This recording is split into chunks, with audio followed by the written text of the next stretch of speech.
Vídeo. Hola, buenos días. Buenos días a todos los participantes en este nuevo webinar que desarrollamos desde la Confederación de Empresarios de Andalucía en el marco de un proyecto de Gabinete de Prevención de Riesgos Laborales que CEA desarrolla con la financiación del Instituto Andaluz de Prevención de Riesgos Laborales de la Junta de Andalucía. En este marco estamos desarrollando una serie de webinars temáticos sobre distintas materias que vienen fijadas por la Junta de Andalucía por la importancia que tienen actualmente para las empresas andaluzas y hoy lo destinamos a enfocar los riesgos psicosociales desde el punto de vista de la jurisprudencia. Nos parecía un tema tremendamente atractivo intentar mostrar a las empresas andaluzas y de fuera de Andalucía claves que tuviéramos que tener en cuenta de lo que se están poniendo de manifiesto en la jurisprudencia para ir interiorizando en nuestros procedimientos y en nuestras estrategias de prevención que cada vez son más potentes y están llegando a los niveles de más altos directivos de las empresas andaluzas. Para ello, tenemos el placer de contar con Antonio Navarro Serrano. Bienvenido, Antonio. Gracias.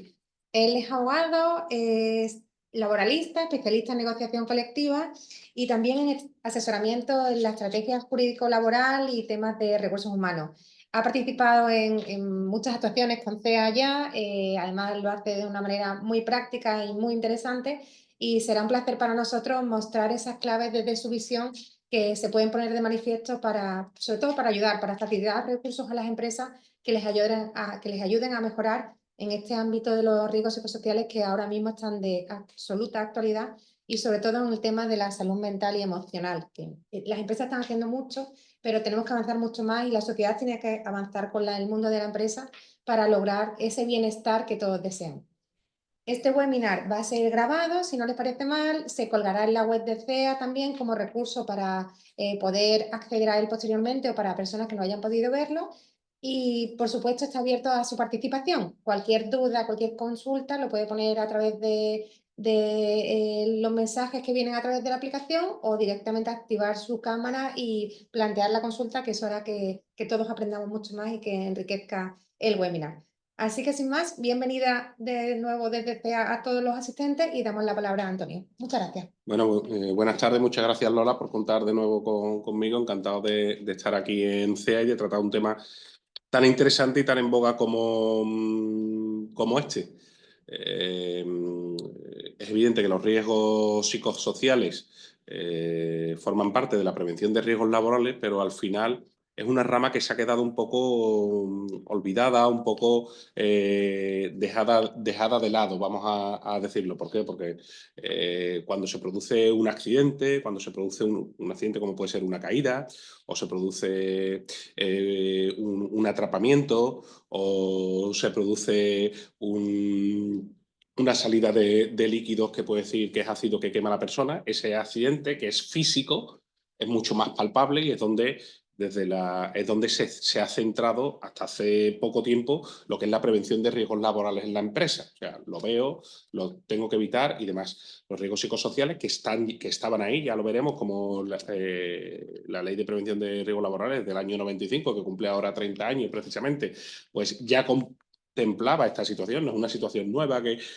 digamos que la ley no lo contemplase o no lo recogiese, sino que ya lo contemplaba, pero bueno, parece que nos hemos ido centrando un poquito más en los riesgos físicos y en las situaciones de accidente y de enfermedad profesional física que se pueden ver, que se pueden detectar, y se había dejado un poco de lado esa situación. Ahora está en boga, y afortunadamente, y se está poniendo en valor pues el efecto de los riesgos psicosociales en los trabajadores, que además que afecta sobremanera a las empresas, porque al final un trabajador que coge una incapacidad por esta situación, esas incapacidades no suelen ser cortas, suelen ser largas. Con lo cual, eso tiene un impacto, no ya en la productividad, sino a la hora de la organización de la empresa. Y posteriormente, esa vuelta del trabajador hay que valorarlo por el servicio de prevención, hay que ver las situaciones que tiene. E incluso hemos visto, desgraciadamente, que algunas situaciones han acabado pues en situaciones de enfermedad, de salud muy severas. Lo que decía Lola, por supuesto, os animo a que participéis, a que comentemos, porque al final todos aprendemos con el feedback continuo y las experiencias que tengáis uno nos pueden servir a otros y viceversa. Así que cualquier duda, cualquier cuestión, por favor, lo vemos. Yo tengo una presentación, la pasaremos. Vamos a ver primero una serie de conceptos técnicos que se manejan en relación a la sesión de hoy y después trataremos diversas resoluciones judiciales que han, muy recientes, del año 2022 para acá, que han analizado supuestos en los que hay unos riesgos psicosociales y qué ha ocurrido en esos casos. Tengo que decir también que a priori, ya no, pero el INS, el Instituto Nacional de Seguridad Social, ha sido también al principio reticente a la hora de conceder incapacidades permanentes, ya sea total absoluta, no gran invalidez, total absoluta, cuando la dolencia, vamos a llamarla así, la dolencia del trabajador venía pues una de un riesgo psicosocial, una situación mental. O sea, el propio INS era reticente a valorarlo así. Claro, perdonad que sea tan gráfico, evidentemente, si yo soy conductor de autobús, tengo un accidente y se me amputa la pierna, es mucho más visible y más patente, por así decirlo, con independencia de los informes médicos y tal, que luego evaluar una persona, aunque tenga los informes médicos, aunque esté tomando la medicación pertinente. Recordemos también que aquí influye mucho lo que decíamos, Laura, que quizás la medicación que toma una persona para una dolencia física después de un accidente, o haberse producido la operación, la cirugía, bueno, pues esa medicación va bajando, pero la medicación que suele tomar las personas que tienen una situación de depresión, podemos decirlo, de ansiedad, es una medicación fuerte que evidentemente afecta a los aspectos cognitivos, con lo cual esa persona, mientras esté tomando esa medicación, sus capacidades cognitivas a las horas de trabajar son menores. Y en algunos casos, como puede ser, por ejemplo, un conductor, en algunos casos hasta está prohibida la conducción. Eso es relevante. Claro, muchas veces en temas de prevención de riesgos laborales ponemos de manifiesto que hay un cierto peligro porque ni las propias personas trabajadoras saben los riesgos que supone una cierta medicación y si no lo comentan con su servicio de prevención es que están funcionando con unos riesgos adquiridos que ponen en peligro tanto su propia vida como las de las personas que están a su alrededor y eso genera un importante riesgo para la empresa, que no puede conocer previamente por lo que no puede tomar medidas para Claro. prevenirlo. Es que simplificando mucho, una situación tomándola, por ejemplo, una persona tiene un accidente, la tienen que operar de un pie, termina su baja, recuperada y se reincorpora. Sí, quizás tenga una medicación residual de calmante y poco más, salvo casos especiales. Pero una persona a lo mejor que haya pasado por un proceso crítico, por un proceso de ansiedad, cuando se reincorpora esa persona, lo más probable es que tenga el alta médica, pero siga con una prescripción de medicamentos. Y esos medicamentos en mayor o menor medida le afectan cognitivamente, porque lo que hacen es, bueno, bajar la ansiedad, subir el ánimo, y eso puede, dependiendo de la actividad profesional que desarrolle, aunque ya esté de alta y tenga que trabajar, puede afectar en el día a día. Y ya actividades como la que hemos dicho, bueno solo conducir, o conducir desde luego, desde un vehículo como puede ser un camión o un autobús, a simplemente una Fegui, lo conocido como un torito. Oye, los problemas que puede generar eso. ¿Sabes? Por eso es importante que también en esos casos los servicios de prevención de riesgos laborales a la hora de reincorporarse las personas, sabéis que tienen la obligación cuando hay una baja de larga duración, y aunque no sea una baja de larga duración, yo recomendaría que lo hicieran, que analicen la situación de esa persona por si hay que tomar alguna medida preventiva de cara a su reincorporación. ¿Vale? Como os decía, teníamos preparado una presentación para explicar determinados conceptos y después meternos en materia de resoluciones judiciales, pero quería comentaros porque ayer estuve viendo, la tengo aquí, ayer estuve viendo una noticia que me llamó la atención porque la indemnización que otorgaba el juzgado no quiere decir que no la haya, pero yo no había visto una indemnización tan alta por riesgos psicosociales en España. Es una noticia que salió relativa al juzgado social de 2 de Tarragona y, bueno, en la que evalúa el juzgado una situación en la que el director de una fábrica, ahora os leeré la noticia, el director de una fábrica, bueno, pues venía sufriendo distintos problemas mentales derivados del trabajo, no se toman las medidas adecuadas y al final la situación acaba, desgraciadamente, con el fallecimiento por un suicidio de esta persona.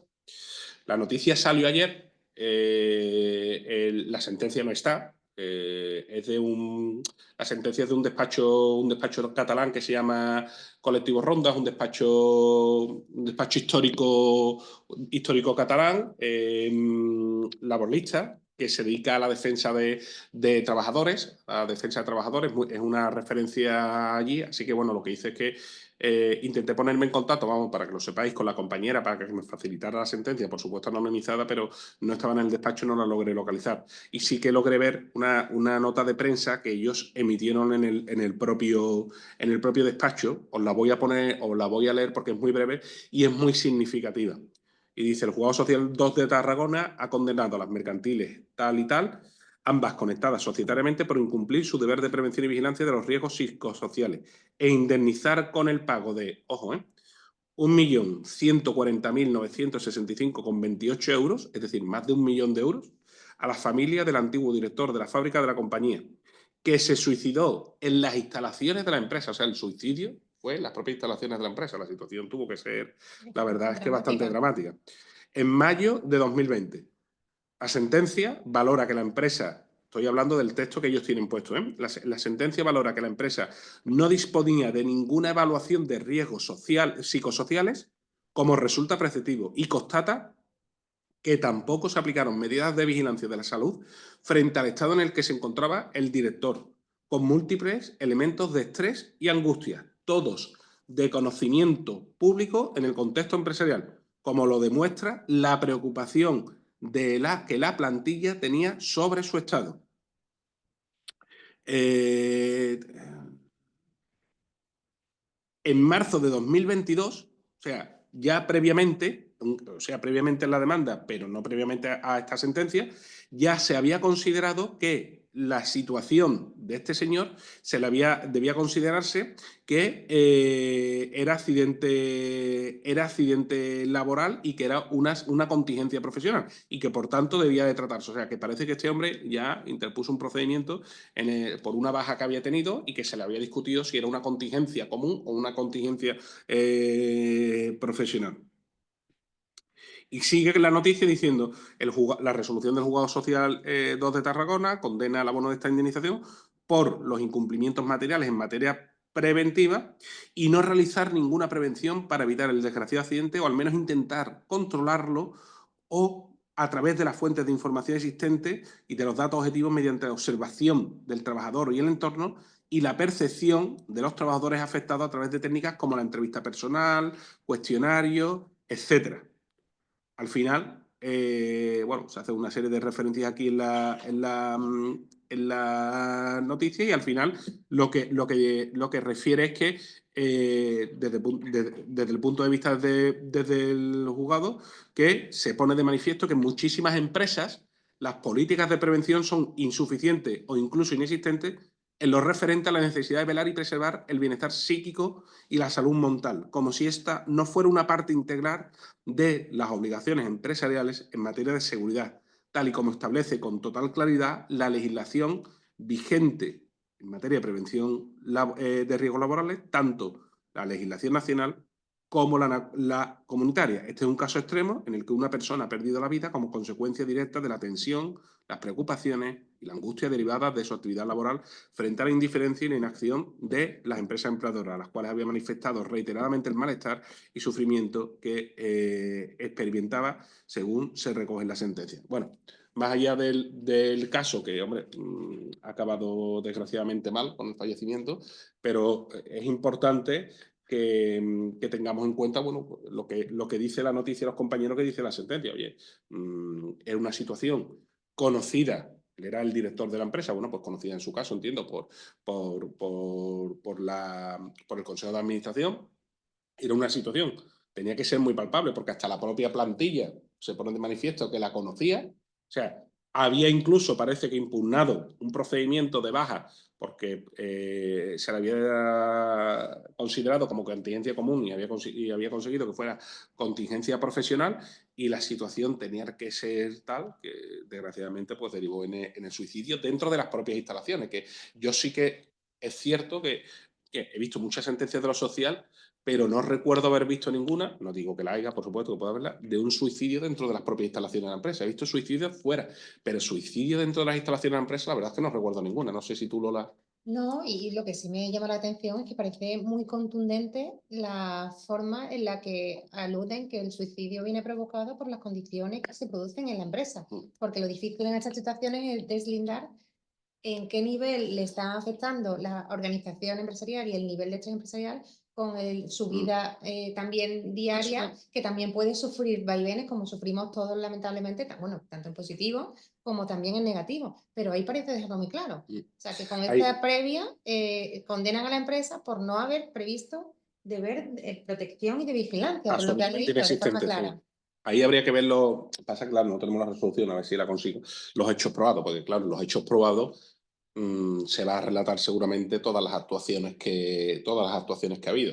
Y es cierto que en esto, y lo digo en prevención de riesgos laborales, lo digo a nivel general, no son riesgos psicosociales. Si el trabajador pone de manifiesto, informa a la empresa o al servicio de prevención, informa de una situación concreta o de una dolencia, si se le hace caso omiso y luego eso va a más, ahí tenemos un problema. Claro, lo que pasa es que aquí es el director, que Claro, también tiene sí, capacidad de dirección, a mí eso me claro, sorprende. pero dice que estaba informada la dirección de la. Cuando dice la dirección de la empresa, por eso digo hecho probado. Yo creo que se Claro. está refiriendo al consejo de administración o lo que fuera. De De todas la formas, corporación, quizás, eh, ¿no? Que vaya más allá de él. es extraño porque, hombre, un directivo en una situación así es extraño porque, bueno, sí, los directivos suelen estar afectados muchos por el estrés, pero un directivo que haya sufrido, que haya tenido una baja, que haya tal, y que ahí no se haya articulado algún medio o de sustitución temporal, es extraño. Por No, eso no tengo la sentencia, no sé cuál ha claro, sido la situación completa. me parece tremendamente interesante que ponga de manifiesto una situación así, pero es verdad que dentro de ese puesto directivo tiene capacidad para actuar, con Mm. lo cual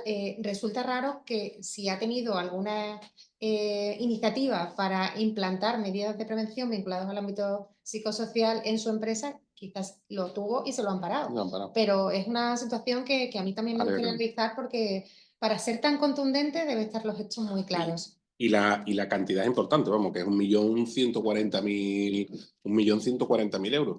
Que bueno, sabéis también que, ojo, cuidado con los temas de prevención y con las indemnizaciones, porque todos tenemos o debemos de tener un seguro de responsabilidad civil, pero el seguro de responsabilidad civil, y con esto ya os hago un aviso para que lo reviséis, cuando se produce alguna condena de este tipo, tenéis que ver en las pólizas si están cubiertas o no. Yo he visto pólizas de responsabilidad civil que no recoge las indemnizaciones a trabajadores, lo cual me parece una aberración. ¿Por qué? Porque un seguro de responsabilidad civil que no recoja eso, pero muchas veces es cierto que a veces con tal de ahorrar en la prima no lo recoge.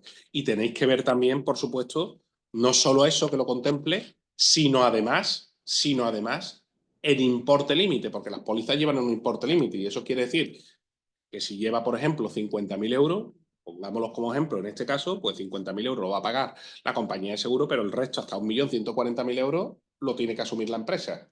Y ahí no hay tutía. Si estamos hablando de una gran empresa, de una multinacional, pues no va a tener problemas financieros, pero si estamos hablando de una pyme o de una mediana empresa, tenemos un problema, ¿eh? Tenemos un problema porque le toca de lleno en toda la flotación del barco. Sí, sí, su viabilidad se hunde Sí, en sí, alguno de los vamos, yo, casos. yo, yo he visto más de una, por temas de, no ricos sociales, pero sí por temas de accidentes de trabajo de pequeña SL, pues han tenido que disolver.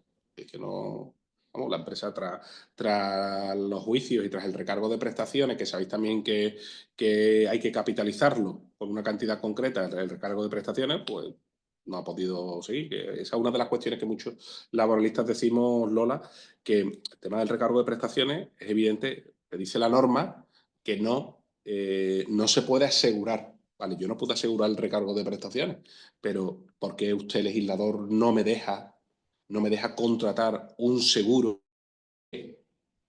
me cubra las espaldas para el caso de que yo tenga que pagar una cantidad como consecuencia de una sentencia que me condene en el cargo de prestaciones. Eso no significa que yo vaya, ni mucho menos, que yo creo que es lo que piensa el legislador, eso no significa ni mucho menos que yo vaya a relajarme en mis obligaciones o en la implantación de mis políticas de prevención de riesgos laborales. No, no, al revés.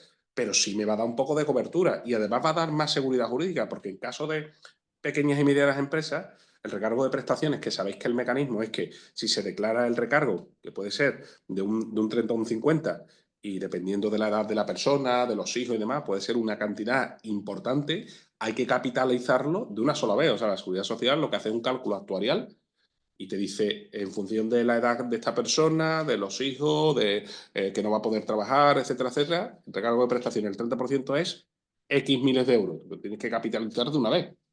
Claro, soltar eso de una vez, si no tienes un remanente financiero o no tienes un músculo financiero detrás, no puedes. Entonces, ¿qué ocurre muchas veces? Pues muchas veces ocurre que la empresa se disuelve, o sea, se pierde la actividad y encima el trabajador se queda sin cobrar gran parte porque no se sabe de dónde sacarlo.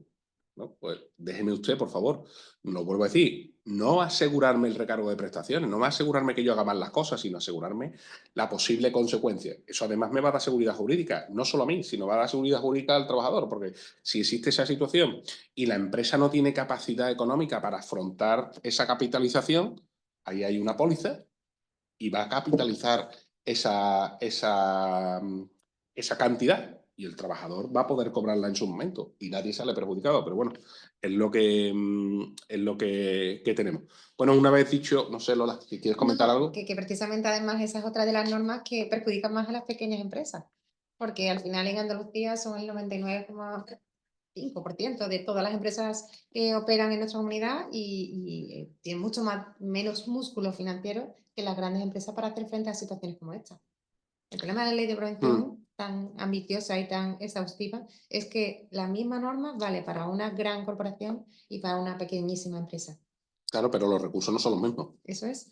Ni Ni las técnicos, espaldas, ni ni nada, operativos, ni efectivamente. económicos, Yo, ni vamos, nada. decía lo de la póliza porque nos ha pasado recientemente de una empresa de pintura, o es un accidente grave, pero afortunadamente no como este, ¿no? Ha sido una rotura de algunos huesos y demás, pero analizando la póliza de responsabilidad civil y no tiene cubierto las indemnizaciones a trabajadores derivados de accidentes. O sea, una cosa alucinante. Digo, pero como una póliza no puede. Claro, pero luego, ¿qué pasa?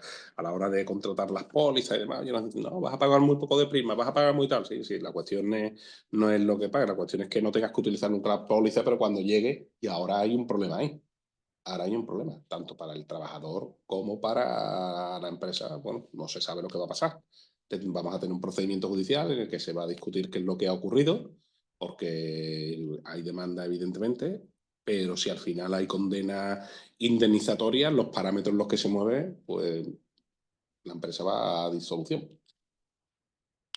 desgraciadamente, con todo lo que ello conlleva, porque claro, que nosotros pensamos en la empresa, bueno, pues si la empresa va a disolver, mucha gente piensa, la empresa va a ser solución, se disuelve y ya está, ya, pero si en la empresa hay más gente trabajando, esas personas se quedan sin trabajo. No, claro, pensamos en la empresa y pensamos en las personas. La empresa tiene a las personas como Claro. su bien más preciado y va todo en línea. Que tú Es dices, todo uno, esto pero se es verdad. disuelve, ¿vale? Pero si tengo 5 o 6 trabajadores, y no estoy hablando de más trabajadores, 5 o 6 trabajadores con sus respectivas familias, esos 5 o 6 trabajadores se quedan sin trabajo. Y seguramente, como consecuencia de la situación, se queden sin trabajo y directamente lo que aceptan es a la prestación por desempleo, porque indemnización, si la empresa viene de esa situación, tampoco van a cobrar, cobrarán lo que les corresponda del Fogasa. Totalmente. Esa es nuestra filosofía a la hora de lanzar este tipo de actividades, que por lo menos las empresas tengan en su mano toda la información para hacer frente a todas estas situaciones posibles. Bueno, pues una vez dicho esto, nos metemos en la presentación. Como os he dicho, a ver. Aquí. Vale. ¿La veis? ¿Alguien me puede decir, por favor, si la ve? ¿Alguien que conecte o en el chat, que conecte el Todo micro? bien, Antonio. Todo bien, perfecto. Muy bien. Bueno, pues os he puesto un pequeño índice, no preocuparos que la presentación se os pasará. ¿vale? Que la tenéis aquí. Entonces, vamos a ver una serie de conceptos rápidamente sobre lo que vamos a tratar. Es información que sale, que la sacamos del Instituto Nacional de Seguridad e Higiene en el Trabajo. Lola, yo creo que la mayoría de los asistentes lo conocen, pero para, Sí. para los que no lo conozcáis, es un organismo que depende del Ministerio de Trabajo. Son los especialistas en materia de prevención de riesgos laborales, emiten criterios y notas de recomendación y en muchas ocasiones esas recomendaciones que hacen pues se ven plasmadas en normativas. Y además, bueno, cuando hay, por ejemplo, lo digamos dos ejemplos, sale un nuevo producto químico al mercado, sale un nuevo producto químico con una serie de especificaciones para temas de pintura. Pues normalmente ellos suelen analizar la situación de ese producto y si además requiere alguna medida de protección o alguna medida de prevención adicional a las ya plasmadas, a las ya contempladas para productos similares o análogos. ¿Vale? Entonces, claro, todos sabemos que la prevención de riesgos laborales es muy compleja porque al final una modificación técnica de un proceso o de una serie de productos que, que son modificaciones técnicas, no tienen nada que ver con laboral, pero sí nos afecta a la hora de la prevención de riesgos laborales. Oye, sale una nueva innovación, oye, sale donde antes una mascarilla me quitaba el 80% del polvo de madera, pues ahora me quita el 95%. Pues claro, el avance es importante. O un producto químico que antes, oye, yo necesitaba una serie de elementos como un traje y unos guantes porque podía ser abrasivo y ahora resulta que con una modificación que le han tratado ya no es abrasivo y no necesito esos medios. O sí, pues no es abrasivo, pero a lo mejor me puede afectar por lo que genera a los ojos. Pues todo eso hay que tenerlo en cuenta. ¿Vale? Entonces, esto me lo voy a saltar un poco, bueno, es una pequeña introducción en lo que hemos ido comentando acerca de los riesgos psicosociales frente a lo que son, frente a la prevención de riesgos laborales, física, entre comillas, voy a decir la física como tal, lo que se ve, lo que es palpable. Si me permites, hoy Sí, estaba leyendo claro. precisamente que según la Organización Mundial de la Salud, una de cada 4 personas, más o menos en su vida laboral, va a desarrollar problemas de salud mental. Me ¿Va a parece. desarrollar o están O desarrollando? están desarrollando, o han desarrollado, o van a desarrollar. O sea, que más o menos ya uno de cada 4. Claro, y una de las cosas, uno de los parámetros más importantes aquí viene determinado por la cada vez mayor implementación de las TIC, de las nuevas tecnologías. Eso, vamos, aparecen distintos estudios que a medida que se han ido incorporando a lo que es la relación laboral, herramientas de trabajo que son herramientas tecnológicas, pues al principio un ordenador de mesa, ya luego móviles, portátiles, tablets, etcétera, etcétera. Eso ha propiciado que se genere en los trabajadores mayores problemas de estrés derivados de toda esa situación. Vamos, estoy haciendo simplemente un pequeño resumen de estudios que he leído. Y tiene su origen en que tú al final, cuando tú estás con una maquinaria física o con unas herramientas físicas, al final, o sea, si este proceso tardo en romper esta pared o en montarla junto con esto o en transportar estos productos de aquí a allí, X, tardo, esto ya está, puedo ir más ligero, puedo ir menos ligero. Pero el acceso de información que te puede dar un portátil, una tablet, un móvil o el acceso a las distintas personas con las distintas tareas que se te pueden juntar, y permitirme este verbo que se utiliza tan andaluz, juntar en un mismo momento hace que ese agobio que te produce el tan conocido como multitask, que en otros tipos de trabajos más físicos o las que no hay estos medios electrónicos no se daba, pues produce ya lo veremos, ese tecnoestrés, esa fatiga mental que al final deriva en un proceso de IT y que es un riesgo psicosocial. Bueno, en ¿Vale? algunas personas casi le produce un colapso. Efectivamente, un colapso. Y ya decimos, o sea, uno de los parámetros más, hay otro, pero uno de los parámetros más importantes cada vez la mayor implementación de los medios tecnológicos. ¿Vale? Entonces,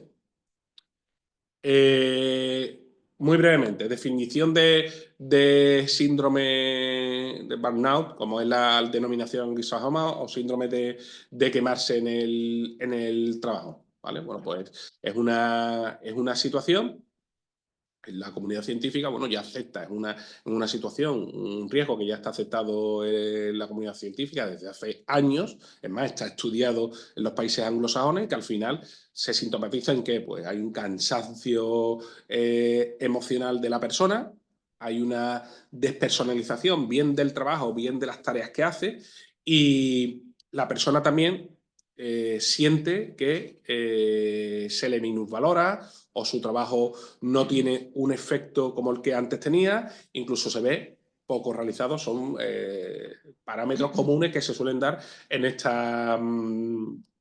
en este tipo de síndrome. Pues hay un agotamiento emocional que al final lo que se traduce es que las condiciones que tiene el trabajador hace que este trabajador no responda a estas situaciones. El síndrome del burnout, Lola, que viene, está muy estudiado en los países anglosajones, empezó a estudiarse sobre todo en aquellos tipos de trabajo que no es el trabajo en mano de obra como lo conocemos aquí en la jurisprudencia, que es limpieza, vigilancia, sino en los trabajos que era mano de obra o más personales, pero de ayuda.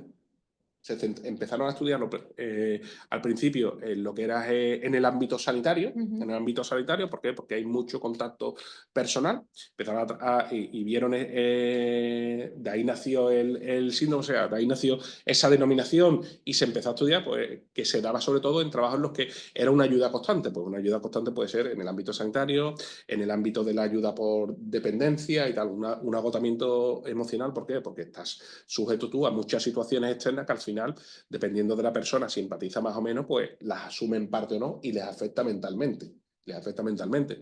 Ello hace también que con los medios tecnológicos muchas veces ese trabajo se despersonalice, empieces a tratar, hemos conocido lo que todos conocemos como, oye, parece que voy al médico y soy un número en vez de una persona. Claro, eso le afecta también al trabajador como tal. Habéis escuchado, por ejemplo, lo vemos desde el punto de vista del paciente, pero poneros en el lugar del médico que cada 5 minutos tiene que ver a un paciente.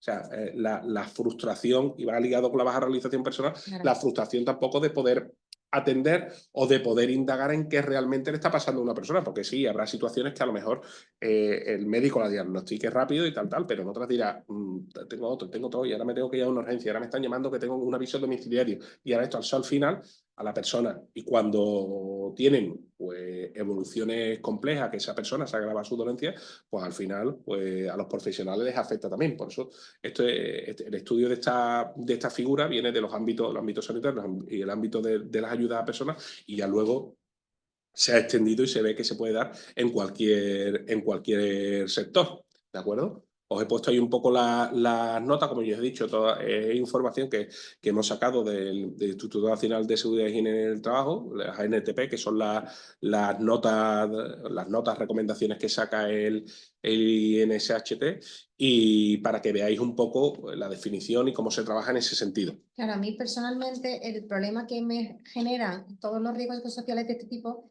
es que es difícil detectarlo porque cada persona lo interpreta de una manera. No, pero eso en es la misma situación, que lo asume de una forma. Eso es, lo asume de una forma, entonces tienes que estar muy alerta porque la misma situación en la que hay personas que no se sienten en absoluto quemadas en el trabajo pueden producir en otras una situación de estrés que les impida su desarrollo profesional normal. Entonces hay que estar muy alerta. Desde las empresas hay que estar muy alerta para poder detectar cualquier situación que vaya en esta línea. Los blancos y los negros, como yo digo siempre, todos los distinguimos. Es decir, el situación que el 85% de personas no distingue, ve que ahí no hay ningún tipo de situación, vamos a decirlo, por ejemplo, un acoso, sí, o sea, está claro. Y situaciones en las que hay situaciones muy graves, que es patente, y el 85% de las personas ve que hay una situación de acoso, o sea, eso es indudable. Al final, los extremos sí. Pero claro, cuando se van con los grises y se van acercando, ahí es donde está el quid de la cuestión. Y tenemos en cuenta también lo que tú dices, Lola. Al final, el psique de cada uno, o sea, las circunstancias subjetivas, importan mucho, porque pueden que se den situaciones, hechos o actos que se puedan analizar aisladamente, pero el impacto o cómo sintomatiza la persona ese acto depende de si eres tú, si soy yo o soy aquel. Totalmente. Depende. Vuelvo a lo mismo. Salvando los extremos.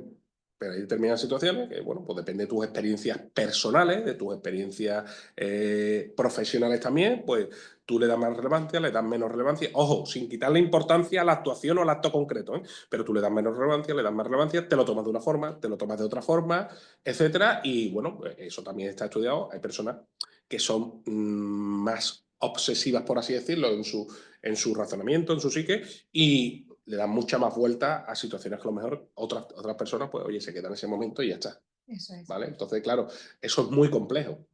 Eso es muy Las complejo. relaciones personales son muy complejas en Eso es el muy complejo trabajo y fuera.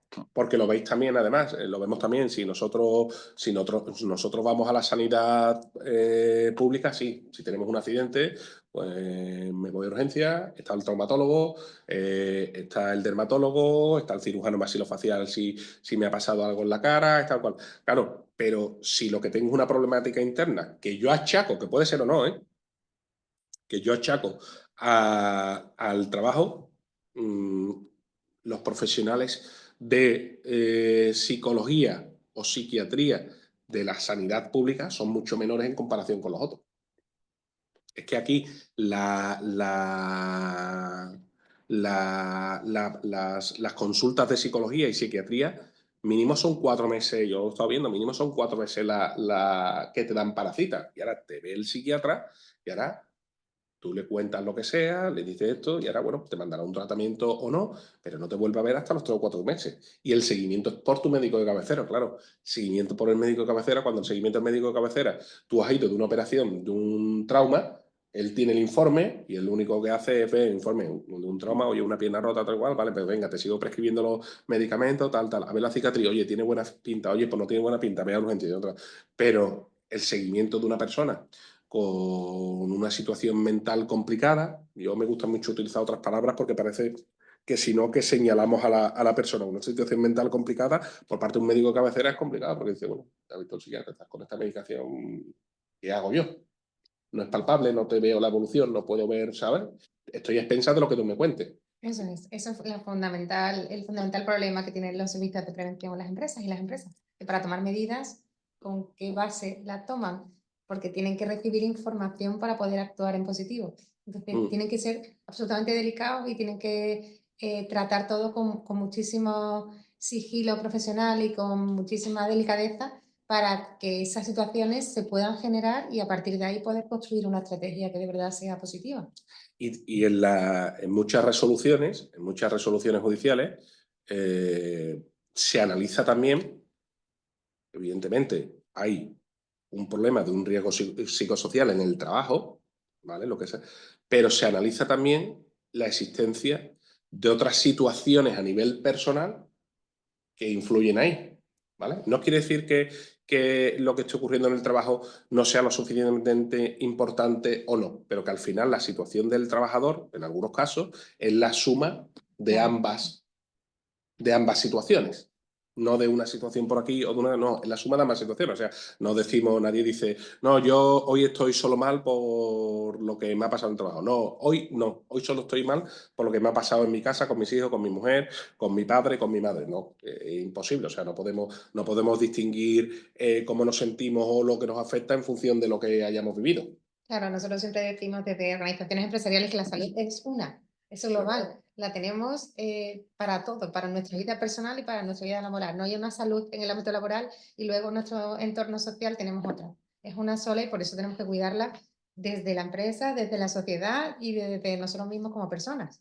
Que es una dificultad más, volvemos a poner de manifiesto cuando en relación a los riesgos físicos, al final yo tengo pues, una mano con un túnel carpiano o tengo el codo de tenista, la epicondilitis, que es la enfermedad, y al final, bueno, venga, tal. Pero es más fácil deslindar. En el tema de las situaciones mentales es muy difícil deslindar porque por mucho que queramos, la situación personal te afecta. Y nadie tiene una situación personal idílica, por lo menos que yo conozca, para decir, En no, momentos, si sí. no fuera, lo único que me machaca en mi vida es el trabajo y la situación que tengo. Estoy perfectamente en mi casa, todo va muy bien, mis familiares todo bien, perfecto. O sea, desgraciadamente no es así. Ojalá fuera así, pero desgraciadamente no es así. Sí, pero que la inacción por parte de la empresa no es una medida. No. O sea que hay que hacer cosas, hay que estar muy alerta y hay que hacer una estrategia para intentar que ese tipo de riesgos se puedan en lo posible evitar Lo que pasa es o que es delimitar. lo que tú decías, a lo mejor en algunas ocasiones la persona trabajadora es reacia a poner de manifiesto esa situación. Y algunos compañeros, porque al final eso lo detectan los compañeros, antes que otras personas en la empresa, antes que incluso el responsable o el superior jerárquico, lo detectan los compañeros, aunque no hablen. A la persona le pasa esto, a esta persona le pasa tal. Claro, es difícil esa primera gestión del asunto, por así decirlo, porque claro, si el trabajador o la trabajadora no demanda esa atención, ¿qué va? El compañero iba al servicio de prevención, oye, mira, veo que bueno, si no viene yo no me puedo meter tampoco, yo no sé si este hombre hoy está más triste, hoy no saluda tal, porque ha tenido un problema en su casa, o porque es así, o ha Claro, fallecido un familiar, es que no lo sé, claro. ¿sabes? Entonces, esa situación es lo complicado que yo veo aquí en este tipo de cuestiones, lo complicado que, vuelvo a lo mismo, a riesgo de ser pesado. Como no es patente, como no lo ves tú claro, como puede ser algo físico, pues es más difícil porque claro, si tú resulta que vas un compañero que va con una feu y con un torito y resulta que estás viendo que el hombre no ve bien, pues mire usted que este hombre no ve bien, no ve lo que está haciendo, claro, ahí se interviene. Pero un hombre o una mujer que esté triste, que no responda a los estímulos, que vaya a intervenir ahí, es Muy complicado, delicado, muy es delicado. complicado. Por eso, bueno, lo que dice el INSHT en todos estos temas de los riesgos psicosociales es que, y lo vais a ver, lo pongo aquí, es que se recomienda a las empresas dar una formación plena y continua sobre este tipo de situaciones. Plena y continua sobre este tipo de situaciones. O sea, que las personas que se encuentren en una situación así vean pues lo que ocurre y que no tengan, en principio, trabajo inconveniente en acudir bien al servicio de prevención propio de la empresa o, si lo estima oportuno, pues a los servicios médicos de salud o a médicos privados, lo que sea. Pero que esa situación al final tiene que salir para que podamos ayudar todos, entre comillas. Vamos a lanzar un mensaje positivo, ya por lo menos los estigmas que teníamos hace años ya parece que se están derrumbando. O sea que Tienen ahora que seguir derrumbándose. tienen que seguir derrumbándose, pero es verdad que se están dando pasos adelante y eso es importante. Tienen que seguir derrumbándose y esos estigmas los achacábamos un poco también a no, como decíamos, oye, ¿cómo te ve la gente como tal? Pero fijaos lo que os he dicho, o sea, hasta hace poco el INS era muy reacio a dar incapacidades cuando la IT venía de un tema mental. O sea, que era un poquito más que nosotros, un tema sociocultural, por así decirlo. Un tema sociocultural. También es cierto que en España, si nos fijamos bien, hemos pasado de una época, o sea, en la que nuestros abuelos, la mayoría de nuestros abuelos, han pasado la guerra a nuestros padres y nosotros. Es decir, no ha habido varias generaciones, hemos pasado de una generación completamente distinta a lo que vivió y nuestros padres y nosotros. ¿Qué quiero decir con esto? Que esa transición de pasar de momentos de supervivencia, de momentos incluso de hambre, a momentos en los que lo tenemos ahí al lado, pero no lo hemos vivido en absoluto, esa transición ha sido a lo mejor quizás demasiado rápida y por eso no se ha dado tanto valor a lo que era el tema mental, lo voy a llamar así, ¿sabes? O que era el tema mental. En fin, me imagino que fijaos además que los países que están más avanzados en temas de riesgos psicosociales, que en este caso son los países escandinavos, son países que llevan sin estar en un proceso de guerra, procesos conflictivos, muchísimos años. Entonces, quizás eso haya ayudado también a centrarse en ese tipo de situaciones, con la casuística, evidentemente, que tienen allí por el tema del clima, todo lo que tú quieras. Pero vienen de situaciones, sus antecesores, como dicen, que se tenían que preocupar más por la supervivencia, llevándolo al extremo, que por otras situaciones. Y al final ha derivado en eso. Oye, yo que necesito un hospital de campaña. Después del hospital de campaña, pues las situaciones que se den en el trabajo física, después lo otro. ¿Vale? Aquí os pongo una definición que está aceptada por el Ministerio de Trabajo, por todos los organismos que se dedican al tema de prevención de riesgos laborales, ¿vale? Del síndrome de quemarse en el trabajo o el burnout, ¿vale? Y bueno, simplemente un pequeño esquema de todo lo que puede influir ahí. Bueno, la carga de trabajo, la excesiva carga de trabajo, cansancio emocional, dependiendo del tipo de trabajo que la falta de recursos a la hora de yo tener que desarrollar mi trabajo, que se puede producir una despersonalización o en una baja autorrealización. Despersonalización, porque imaginaos, por ejemplo, el caso que se da también mucho el burnout, el caso de las teleoperadoras. 4, 5, 6 horas continuamente hablando por teléfono con personas para venderles, ofrecerles algo, con unos cascos aquí puestos y viendo una pantalla de ordenador. La despersonalización es evidente. Y además, cansancio emocional. ¿Por qué? Porque normalmente pensemos en teleoperadores o en teleoperadoras de una compañía telefónica. Pues muchas veces lo que se encuentran enfrente, pues con independencia de que contraten o no los servicios, pues no se encuentra una respuesta amable o no se encuentra una contestación amable, se encuentra una contestación desagradable, tal y cual. Claro, si eso lo vas sumando por X al día y lo vas multiplicando por X días, pues evidentemente, ¿vale? Y en ese tipo de trabajo y en otros también, pues la baja autorrealización. O sea, al final, oye, el trabajo se me ha convertido en muy monótono, en muy rutinario. Yo tengo esta formación o yo me gustaría hacer esto, pero no puedo, no me dejan, me capan. Al final son todos factores que inciden y que pueden provocar el síndrome del trabajador quemado o Claro, burnout. por eso las empresas, por ejemplo, que estabas poniendo de manifiesto en sus protocolos de actuación, en las estrategias que tienen de cómo desarrollar un trabajo, todas estas situaciones las tienen que tener en cuenta a la hora de establecer el diseño y ponerle los descansos que sean necesarios, dejar una parte, en lo posible, que genere un poquito de creatividad y que no tenga la sensación de que todo sea absolutamente repetitivo y, en fin, buscar medidas para que ese tipo de situaciones en lo posible se puedan mitigar.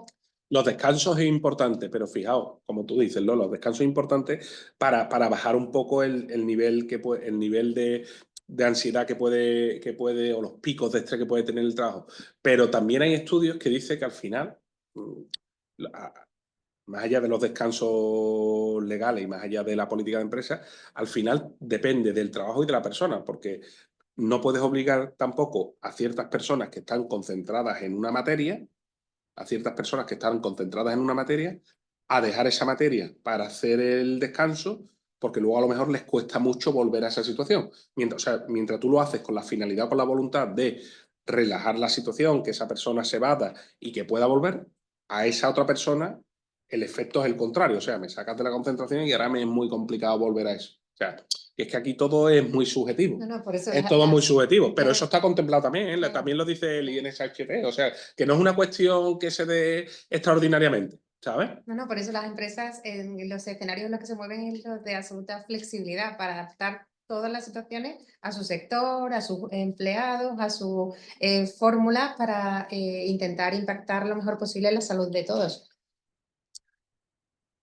Factores de riesgo. Aquí os he puesto, bueno, factores de riesgo he puesto aquí como posibles causas del síndrome burnout, o factores de riesgo, tanto a nivel de organización como relativos al puesto de trabajo, al diseño del mismo, como a las relaciones interpersonales. ¿Vale? Son factores, no son, es una lista abierta, pero recoge bastante. Por ejemplo, a nivel de organización, pues tenemos desde la falta de coordinación en las unidades, la falta de formación práctica a los trabajadores en nuevas tecnologías, las relaciones conflictivas en la organización, la falta de refuerzo o recompensa cuando se hacen bien las cosas. En cuanto al diseño del puesto de trabajo, lo que hablábamos, Lola, fíjate, falta de tiempo para la atención del usuario, sea un paciente, un cliente, un subordinado, etcétera. Los problemas que muchas veces creamos con las ambigüedades de los roles, oye, y aquí quién decide, aquí quién no decide, total. Las tareas inacabadas que no tienen fin, la poca autonomía, ¿vale? La insatisfacción como parámetro general en el trabajo. Luego, en cuanto a las relaciones interpersonales, pues bueno, pues relaciones conflictivas, por ejemplo, puede ser con clientes o con proveedores, el trato con usuarios difícil o problemático, ya hemos hablado del tema de los teleoperadores, el tema sanitario, falta de colaboración entre compañeros, mal ambiente un mal ambiente laboral, evidentemente, no por la falta de colaboración entre los compañeros ya vas a desarrollar o vas a tener un síndrome de burnout, porque al final suele ser una mezcolanza de distintos parámetros y dependiendo también de la persona cómo les afectan más, pero no solo normalmente no suelen responder a uno o dos de manera exclusiva, sino que se dan de manera conjunta, ¿vale? Así que bueno, tenéis ahí varios, vamos, incluso el INSHT tiene una serie también de modelos de entrevistas, modelos de encuestas para detectar determinadas situaciones que los ponen a modo de recomendación. El tecnoestrés. Otra de las situaciones que estamos viviendo. Bueno, pues derivado de la introducción de las nuevas tecnologías y cómo cada vez están acaparando más ámbitos de nuestra vida, no profesional, sino personal, pues están derivando estas situaciones también. Es lo que os decía, es lo que decía antes, fijaos, el Real Decreto, el reglamento que desarrollaba la Ley de Prevención de Riesgos Laborales en el año 95, que es el Real Decreto 3997, ya aludía a esta cuestión. Y la investigación psicosocial lo que ha estudiado es la problemática pues, de la introducción de las TIC en la salud de las personas en el trabajo. Pues, problemas musculares, dolores de cabeza, o sea, desde lo más básico, y entenderme la expresión, como son los problemas musculares, dolores de cabeza, tal, hasta la fatiga mental y física, la ansiedad que te genera estos nuevos elementos, etcétera. Y es donde cobra importancia el término este que, bueno, está ya reconocido en el ámbito sanitario, en el ámbito de la prevención de riesgos laborales, como el tecnoestrés. ¿Vale? El tecnoestrés además tiene tres conceptos, se subdivide, ahora lo vamos a ver, en tres conceptos que identifica estas cuestiones. ¿Vale? Ahora los vamos a ver. De todas formas, la definición más específica, que es una que está unificada, por así decirlo, es un estado psicológico negativo relacionado con el uso de TIC o amenaza de su uso en un futuro, y ese estado viene condicionado por la percepción de un desajuste entre las demandas y los recursos relacionados con el uso de las TIC, que lleva un alto nivel de activación psicofisiológica no placentera y el desarrollo de actitudes negativas hacia la TIC. Veis que es una definición muy genérica porque incluye muchas cuestiones y no solo estamos hablando de cuestiones físicas, sino de cuestiones físicas también. ¿De acuerdo? Aquí es lo que yo os decía, se distinguen tres términos, tres subespecies, que es la tecnoansiedad, que es el tipo de tecnoestrés más conocida. Oye, tengo problemas, estoy muy ansioso, tengo actitudes que pueden ser por el uso excesivo de la tecnología, de los medios tecnológicos, e incluso puede generar una fobia a utilizar esos medios tecnológicos. Si nos ponemos a pensar en cosas que hemos visto y que en un futuro cercano ya van a venir, imaginaos que tenéis que estar continuamente tratando con inteligencia artificial, que lo que tenéis enfrente es inteligencia artificial, sí, muy humanizada, pero que es un robot. ¿Hasta qué punto eso en tu día a día laboral, 8 horas, un día, otro día, tú eres capaz de normalizarlo? Tú eres capaz de normalizarlo. Es muy complicado. Y luego está la fatiga o el cansancio mental, que es lo que se denomina tecnofagia. Bueno, pues también es derivado pues, del uso de las TIC, pues, el dolor de cabeza, el agotamiento, la vista cansada, que también la generamos por este problema, el sentirnos muchas ocasiones, ¿cómo decirlo? Que estoy saturado, esa expresión de estoy saturado, si la trasladas en el pasado a trabajo físico, no, la gente decía, oye, estoy muy cansado, tal, pero estar saturado mentalmente, no. Saturado es propio ya de esta época, de esta situación. Y luego está la tecnoadicción, que es ya el tener que estar utilizando medios tecnológicos o instrumentos en todo momento. Es decir, no poder estar, me identificaréis mucho con lo que os digo, no podéis estar 5 minutos sin ver el móvil. Y levantarme en medio de la noche porque voy a orinar y veo el correo del trabajo, pero ¿qué haces viendo el correo del trabajo a las 3 de la mañana si vas a orinar? Sí, sí, pero si te das cuenta, no lo haces como un acto voluntario de yo coger ahora los folios, voy a poner los folios aquí, no, es ya prácticamente inconsciente, o sea, me levanto tal, tengo el móvil cerca y abro el correo y lo veo. O sea, ya tu inconsciente y vas directamente ahí. Claro, si te pones a pensar, dices, oye, estoy haciendo viendo el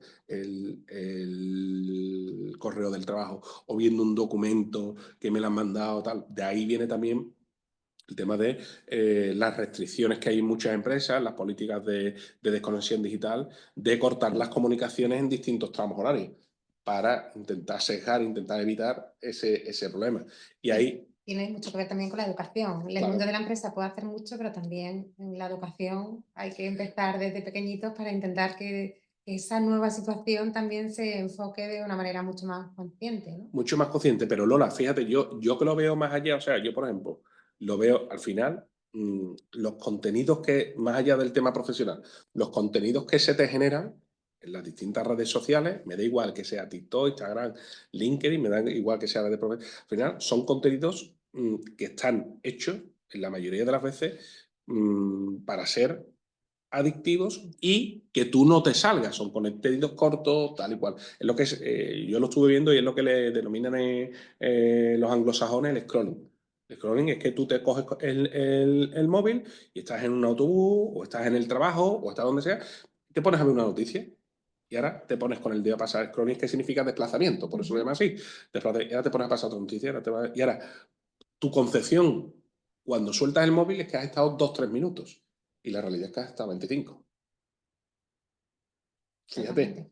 y has estado tal, otro contenido, como son pequeños y te dan la sensación es que no gastas tiempo ahí. Y al final, esa es la tecnoadicción. Claro, la tecnoadicción ya supera lo que es el ámbito profesional. Eso ya es el ámbito personal y el ámbito profesional, porque ya va mucho más allá. Pero claro, ahí tenemos un problema, porque el hecho de que de la tecnoadicción, si yo tengo que estar continuamente pendiente del móvil o de la tablet, me da igual, redes sociales, correo del trabajo, esto, lo otro, al final lo que tengo es una adicción.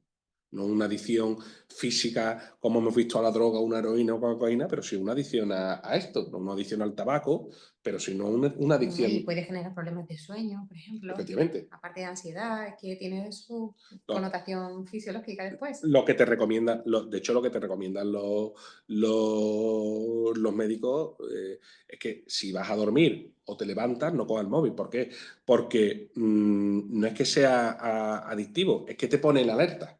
Entonces, si tú estás en una situación que no estás durmiendo, lo mejor desde luego no es esto. Lo que pasa es que estamos muy mal educados para hacer eso, pero Estamos es mal verdad que educados. todos lo tenemos en la cabeza, pero es difícil resistirse. Es difícil y es porque ya lo has convertido en un gesto inconsciente, ya lo has interiorizado, ya es como si tú vas conduciendo, ya es como cuando tú vas conduciendo y estás pensando en que tienes que recoger al niño tal y cual, o sea, tú inconscientemente ya estás manejando freno, palanca, tal cual. ¿Lo tienes interiorizado? Pues aquí es lo que pasa. Sin duda. Aquí es lo que pasa. Bueno, pues esos son los 3 tipos de subconceptos, podemos decirlo, que vemos aquí. Al final, en cuanto al Tecnostrel, las recomendaciones que tenemos es, sobre todo, la formación de prevención primaria en este tipo de temas, tanto prevención respecto a los riesgos que hay como prevención respecto, oye, a las situaciones que nos vamos a encontrar. Lo que te viene a decir es que la empresa tiene que poner de manifiesto, mira, con estos nuevos medios, con estas nuevas aplicaciones, te vas a encontrar con esto, avisarnos para ir haciéndonos poco a poco y que esa formación y esos recordatorios sean continuos, ¿vale? Que sean continuos. Y luego, evidentemente, si nos metemos en una situación en la que ya hay, que lo hemos visto, una tecnoadicción, se produce una ansiedad, una fatiga, pues claro, eso ya hay que tratarlo directamente. La Eso hay que tecnología tratarlo. es buena, pero con un uso razonable y Claro, lo que pasa es que saludable. ese uso razonable, ¿cómo lo mides tú? Y cómo es muy difícil, ya te digo, porque vuelvo a lo mismo, ¿no? Tú dices, es que el móvil al final lo tienes en el bolso, lo tienes en el bolsillo y es que lo tienes a mano. Que no tienes que ir a un sitio a cogerlo, que no tienes que tal. ¿Va Que contigo? es como el tabaco porque es tan complicado. ¿Por qué? Porque tú lo compras y tú te guardas el paquete en un bolsillo. ¿Sabes?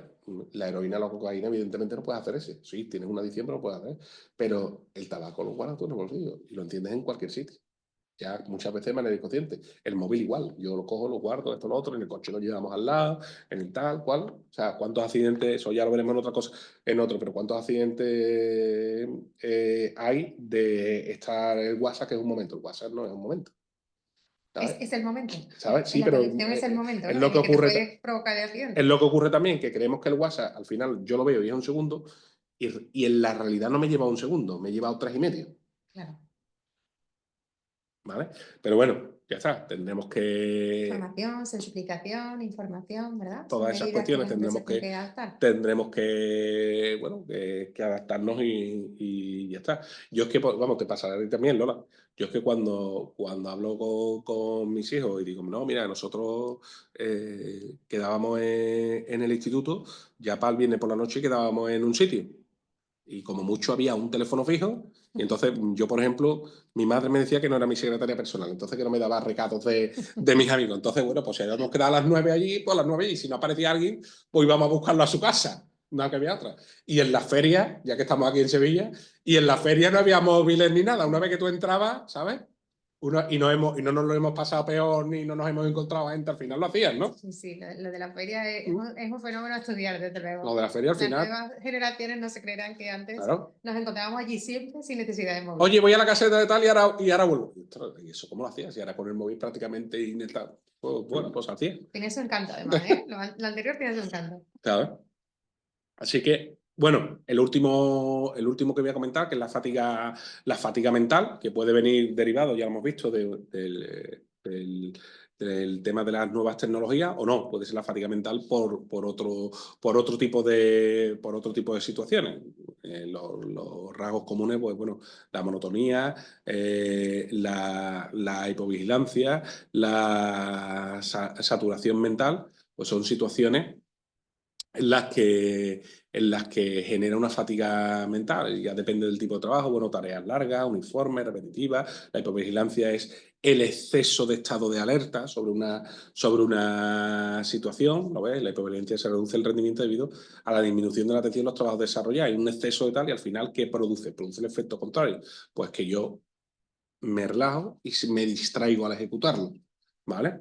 Y bueno, es un fenómeno, lo dice ellos mismos, un fenómeno multicausal y afecta al organismo, lo ponemos aquí, lo hemos dicho antes, en un todo, tanto psíquico como físico. O sea, no tiene solo alteraciones en el ámbito psicológico mental, sino que puede también tener implicaciones en el ámbito físico, pues que afecten pues, al sueño, al peso, a la comida, etcétera. ¿Vale? Entonces, es importante tenerlo en cuenta y valorarlo. Esto, yo vuelvo a lo mismo. O sea, esto quien lo tiene que ver en la evaluación de puestos son los servicios de prevención, ya sean los propios o los ajenos, y ver la situación. Muchas veces se hacen las evaluaciones de puestos desde un sitio y hay que ir in situ a ver realmente eso cómo es.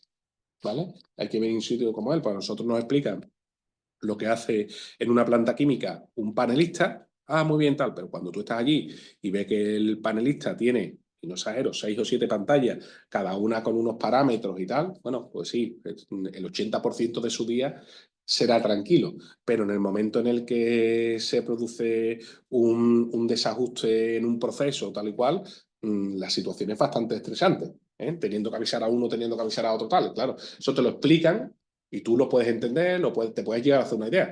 Pero si vas allí in situ y ves la situación del hombre con los distintos paneles, cómo hay cada uno con distintos parámetros que tiene que controlar y demás, es cuando tú dices, claro, aquí es donde puede estar el problema. Claro, por eso muchas ¿Sabes? empresas utilizan desde el punto de vista de la prevención simuladores que te generan situaciones de alta tensión para ver cómo responder ante ello, y cuando se te presente esa situación tú ya tienes elementos suficientes como para saber gestionarla. Es que, claro, el servicio de prevención ajeno, perfecto, porque además te da una visión que no tienes, te da muchas veces unas herramientas que tú no tienes, pero para mí es fundamental en las empresas de determinado tamaño que la prevención, si tienen, porque ya a partir de un determinado tamaño tienen obligación de tener una parte interna, pero cuando todavía tienes la posibilidad de elegir, para mí es fundamental que al menos tengas alguien de prevención interno, cuando no sea obligatorio, que controle un poco, que supervise esa situación, porque al final la casuística de la empresa la conoces tú. Totalmente. El ajeno, por mucho que tú le expliques, no va a llegar al nivel de conocimiento y al nivel de profundidad que va a llegar tú mismo. ¿sabes? Por mucho que le explique, Y por la esta responsabilidad situación. es tuya. La responsabilidad es tuya, efectivamente. Que muchas veces hemos visto también que ha habido situaciones en las que ha habido una mala evaluación del puesto, pero la consecuencia es que el que responde es el empresario, no el servicio de prevención de riesgo laboral. Yo después le podré pedir al servicio de prevención lo que sea, pero que la responsabilidad es mía. Cuando yo, fíjate, yo soy empresa y digo, señoría, pero si es que yo, vamos a ver, yo me dedico a vender naranjas. ¿A mí qué me cuenta a mí de esta máquina y tal si yo esto no lo entiendo? Esto lo he evaluado y para eso he pagado, como se dice, para eso he pagado. Y esto sí, bueno, si no hay un problema, lo pagas tú. O sea, lo pago yo, que estoy pagando un servicio que no conozco, que me tiene que supervisar y al final el responsable soy yo. O sea, que cuidadito con ese tipo de situaciones, esa frase es muy típica. Pero si es que yo pago un servicio para que se encargue de estas cosas, sí, pero la responsabilidad Pero el final nivel es tuya. de vigilancia es tuyo. Y de Es tuyo. formación y de sensibilización, de todo es tuyo. Y si la evaluación del puesto está mal hecha y ello tiene una consecuencia, un accidente, es que tú no has cumplido con la normativa y lo has cumplido tú, no el servicio de prevención. Eso es. ¿Sabes? Nosotros tuvimos un caso que además no se me olvida, siempre lo recuerdo, que era en Cáceres, lo diré, el servicio de recogida de basuras. Y por la parte histórica de Cáceres, pues los camiones lo que tenían era el conductor y luego en la parte trasera lo que había era dos aledaños en las que iba un trabajador a un lado y otro trabajador a otro lado, como si fuera encima de los intermitentes, para que hicierais una idea, con una pequeña plataforma, y tenían cada uno de ellos dos agarraderas, como las agarraderas que os podéis, dos agarraderas al tipo que puede haber en una ducha o lo que sea, que estarán ancladas al camión, ¿vale? Entonces, ¿qué ocurre? Que en una curva que gira, seguramente, aunque eso no se podía constatar, seguramente el camión iba más rápido también de lo debido, en una curva que gira, uno de los trabajadores se desestabiliza, cae, con la mala suerte el hombre, de que se da con la nuca en la acera y fallece, ¿vale? Y fallece. ¿Por qué explico esto? Porque, claro, lo primero que se ve por parte de la inspección de trabajo, ¿qué ocurre? Bueno, pues el plan estaba correcto y ahora el servicio de prevención ajeno lo que dice es que, bueno, que es cierto que ese puesto podía tener una pequeña barandilla que rodeara por la parte de la cintura, claro. Yo digo, ostras, y si podía tener esto, ¿por qué no lo has dicho? Totalmente. O sea, ahora me toca a mí responder, si no tenía problema. O sea, entonces, el juicio fue demostrar la situación que había habido, porque el hombre había tenido un despiste, iba solo agarrado de una mano, no con otra. Entonces, bueno, la fuerza de la dinámica al doblar una curva muy pronunciada, pues hizo que tuviera menos estabilidad, bueno, aparte de eso. Pero encima contra el servicio de prevención, porque el servicio de prevención decía que había dicho, y lo había dicho la inspección, que podía tener Una protección. una protección ahí que consistía en poner una pequeña barrera, una pequeña esto, donde meterse. Claro, bueno, pues al final tuvimos que meternos en temas técnicos,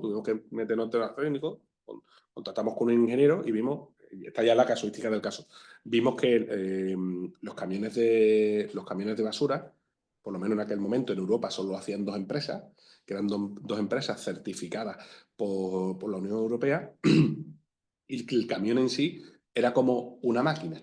O sea, como si una máquina en un proceso industrial, tú no la puedes alterar. O sea, eso está certificado porque ha pasado todos los estándares de seguridad.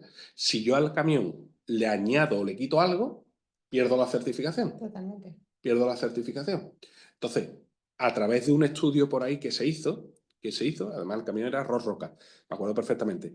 Y segundo, a través de que hicimos un estudio también y contratamos una persona, un perito, para que hiciera, y decía, oye, esta opción que da el Servicio de Prevención Ajena de por una pequeña barandilla no es una opción. ¿Por qué? Porque al pasar por sitios estrechos puede que el camión dé un pequeño porrazo o se pueda dar. Si existe esa pequeña barandilla, el riesgo de atrapamiento y que además está a la altura de la cintura es importante. Mientras que si no existe esa pequeña barandilla, el trabajador tiene la opción de saltar con la barandilla. Haciendo así, esa opción se le reduce. Y si da contra una pared, lo va a atrapar, ¿no? Al final, el juicio se ganó, pero para que veáis la complejidad y que muchas veces el servicio de prevención, que yo digo, oye, estáis para acompañar a la empresa. No porque sea vuestro cliente y le paguéis, sino porque vosotros sois los que le estáis diseñando la evaluación. Vosotros sois los que lo estáis valorando. Ahora que tú me dices, mira, es que estoy harto de decirle a la empresa que tiene que hacer esto, que tiene que hacer esto y no lo hace, ¿vale? Pues entonces sí, pero si resulta que yo te contrato a ti, tú me evalúas y yo sigo a pie juntilla, otra expresión muy andaluza, a pie juntilla, todo lo que me dices, no me vengas encima. O sea, no te digo que me pare, como decía Di Stéfano, de un portero suyo del Real Madrid, no te digo que me paren los balones que van para adentro, pero encima los que van para afuera no los meta también, ¿sabes?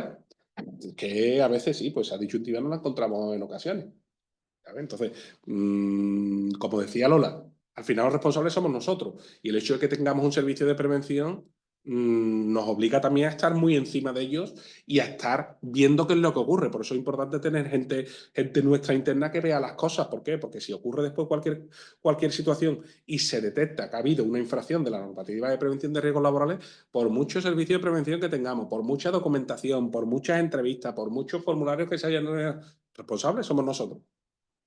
Es ¿O no, esencial, Lola? es esencial. Alguien dentro es esencial, sin duda. Bueno, tras esto, simplemente comentar un poco, ya os he comentado el tema de la fatiga mental, vamos a comentar algunas de las sentencias que hemos traído a colación. Lo que sí quiero preguntaros, porque bueno, no ha intervenido nadie, si alguien quiere comentar alguna cuestión, si alguien tiene alguna duda. Igual ahora cuando empieces a hablar de sentencias pueden generarse mucho más planteamientos. Vale. Bueno, mira, Tenéis, Antonio, perdón, tenéis una cuestión en el chat de Ángeles Gil. espérate en el chat, a ver que yo lo vea dónde era. Fíjate que no se ve desde aquí el chat. Ah, sí, sí, ahí está el chat. Pero no, ¿Dónde? no lo tenemos iluminado. Ahí. Ahí, no estaba No lo iluminado. teníamos Ahora, iluminado. Mira, cuando una máquina trae una certificación y se modifica, ¿se le vuelven a pasar las pruebas y ellas dirán sí o no? no, vamos, es una afirmación, ¿no? Pero es que en el caso que yo, Sí. en el caso, Gracias, Ángeles. gracias Ángeles, en el caso que yo os he puesto, de ejemplo, ¿vale? Es que tú no puedes hacer una modificación tal cual. La modificación, en su caso, si había que hacerla, se la tienes que proponer al fabricante y hacerla al fabricante. O sea, no es el caso que tú estás diciendo que, oye, veo qué tal, la modifico y ahora le hago paso a las pruebas. No, no, no, no. Oiga, mire usted, yo creo que aquí esto pasa tal. Bueno, pues usted lo propone y ahora el fabricante, si decide que es pertinente, bien, y si decide que no es pertinente, es lo que hay. Y si usted la hace unilateralmente, usted pierde la certificación por parte del fabricante. O sea, todo lo que le pase a la máquina, en este caso al camión de basura, a partir de ese momento es problema suya. Es como si perdiera, no le doy garantía ninguna. ¿Vale? Así que eso ocurre tanto en los camiones de basura que tienen esa certificación como en los autobuses. ¿Vale? Ocurre también esa situación. Tiene una certificación europea que tú no puedes incluir, tú no puedes decir, bueno, pues cuando nosotros nos metemos en un autobús, ¿no? Por ejemplo, y decimos, oye, ¿y aquí por qué solo hay cuatro agarraderas? Yo de motu propio, por poner un ejemplo muy básico, no puedo decir ya poner 7 agarraderas, ¿no? Mire usted que ahí, eso no está para 7 agarraderas. Porque si ocurre un accidente tal y cual, esa barra puede que no soporte el peso, puede que no soporte la inclinación de 7 personas. Por eso tiene esta y no tiene la otra. Y si usted lo mete, bueno, pues problema suyo, dice el fabricante. ¿Vale? Entonces, dicho esto, bueno, pues comentamos algunas de las resoluciones judiciales que he traído aquí para que las veamos. Las tenéis ahí perfectamente identificadas con el caso. Yo os pongo el asunto para que veáis que aquí aquí tratamos todo, desde lo que es un hotel, actividad hotelera, hasta lo que son administraciones públicas, como un ayuntamiento, una consejería, hasta una empresa multiservicio como es Ilunio, y una empresa bueno, que se dedica en su sector, que es CESA. O sea, como veis, al final afecta a todo, que por eso hemos hecho esta selección. Voy a comentar primero un auto que hay muy reciente, de enero del año 2023. Me voy al último, al de CEPSA Aviación. ¿Vale? Es un auto, ¿por qué? Porque lo que hace es que se desestima el recurso de casación para unificación de doctrina interpuesto. Pero es muy interesante porque en el auto no se limita a desestimarlo, sino que, bueno, entra a conocer un poco cuál es la situación y qué es lo que ocurre. Este es el caso de una empresa que es Cepsa Aviación, y estamos hablando de un trabajador que viene prestando servicio como conductor oficial abastecedor, es decir, un conductor que llevaba cosas y tal. Inicia un proceso de incapacidad temporal en octubre del 18 que se le califica, ahora iremos entrando, como enfermedad común con el diagnóstico de cuadro de ansiedad no especificado. Eso lo he encontrado muchas veces en los partes médicos. Cuadro de ansiedad no especificado o no determinado, y nos encontramos muchas veces el comentario que yo digo, ya cada vez menos, pero antes nos encontrábamos que por cuestiones laborales. Por cuestiones laborales, usted es médico y en este momento, en una primera evaluación, no puede decir que es por cuestiones laborales. Ya, afortunadamente, los profesionales sanitarios van avanzando y ya se ponen. El trabajador o la persona refiere que es a problemas laborales en una situación. Eso sí, pero no ponga usted directamente por cuestiones laborales, porque luego ese informe médico sale y lo que parece que usted le ha hecho una serie de pruebas o le ha hecho una serie de análisis o lo que sea, y usted ya ha determinado que es por eso, y eso no es. No tiene elementos de juicio para determinarlo si lo es o no. Efectivamente, entonces es muy importante ese matiz, ¿vale? Entonces, se le da de alta en diciembre del 18, empezó en octubre, se le da de alta en diciembre del 18, y en febrero del 19 empieza otro proceso de IT calificado como enfermedad común y aparece en el diagnóstico trastorno de ansiedad no especificado. Y se le da de alta en octubre del 19, o sea, se pega desde el febrero hasta octubre del 19. Los hechos probados de la sentencia, dice el trabajador que ha venido refiriendo las sucesivas consultas médicas, y esto es lo que hablábamos antes, Lola, una situación, lo leo literalmente, una situación laboral caracterizada por altos niveles de estrés desde que comenzaba a trabajar, refiriendo cambios de puestos de trabajo frecuentes, sanciones injustificadas, mal ambiente de trabajo hasta hace 3 meses cuando solicitó la IT, lleva sufriendo situaciones de acoso y vuelve a pedir consulta por volver a sentirse ansioso por el problema laboral. Empezó a trabajar otra vez en diciembre, lo que hemos dicho, y a los pocos días volvió a tener problemas con los jefes, le cambió de lugar de trabajo, le han puesto sanciones que el recurrió y llegan a juicio. Tras esto se ha encontrado con tristeza, ansiedad, preocupaciones relacionadas con el problema laboral, temor a salir del domicilio, insomnio y otras situaciones que afectan a su vida laboral, a su vida personal, perdón. Incluso ha habido actuaciones de la Inspección de Trabajo, de la Inspección de Trabajo que concluyó con el levantamiento de un acta de infracción a la empresa por la vulneración del derecho a la dignidad del trabajador en el marco de la relación laboral. ¿Qué ocurre? ¿Qué es lo que se ve aquí? Pues que el trabajador lo que había hecho es recurrir las distintas bajas porque se le consideraba una contingencia común en lugar de considerarse una contingencia profesional. Sabéis que la contingencia común, la primera cuestión, que la diferencia de la contingencia profesional es en el ámbito económico, la prestación no es la misma, y luego, evidentemente, si tampoco en la cotización efectos de prestaciones futuras, como puede ser un desempleo o una pensión de jubilación, es la misma, y luego, por supuesto, si lo que hay es un conflicto laboral candente en el que se va a denunciar una situación, por ejemplo, de acoso o incluso un despido.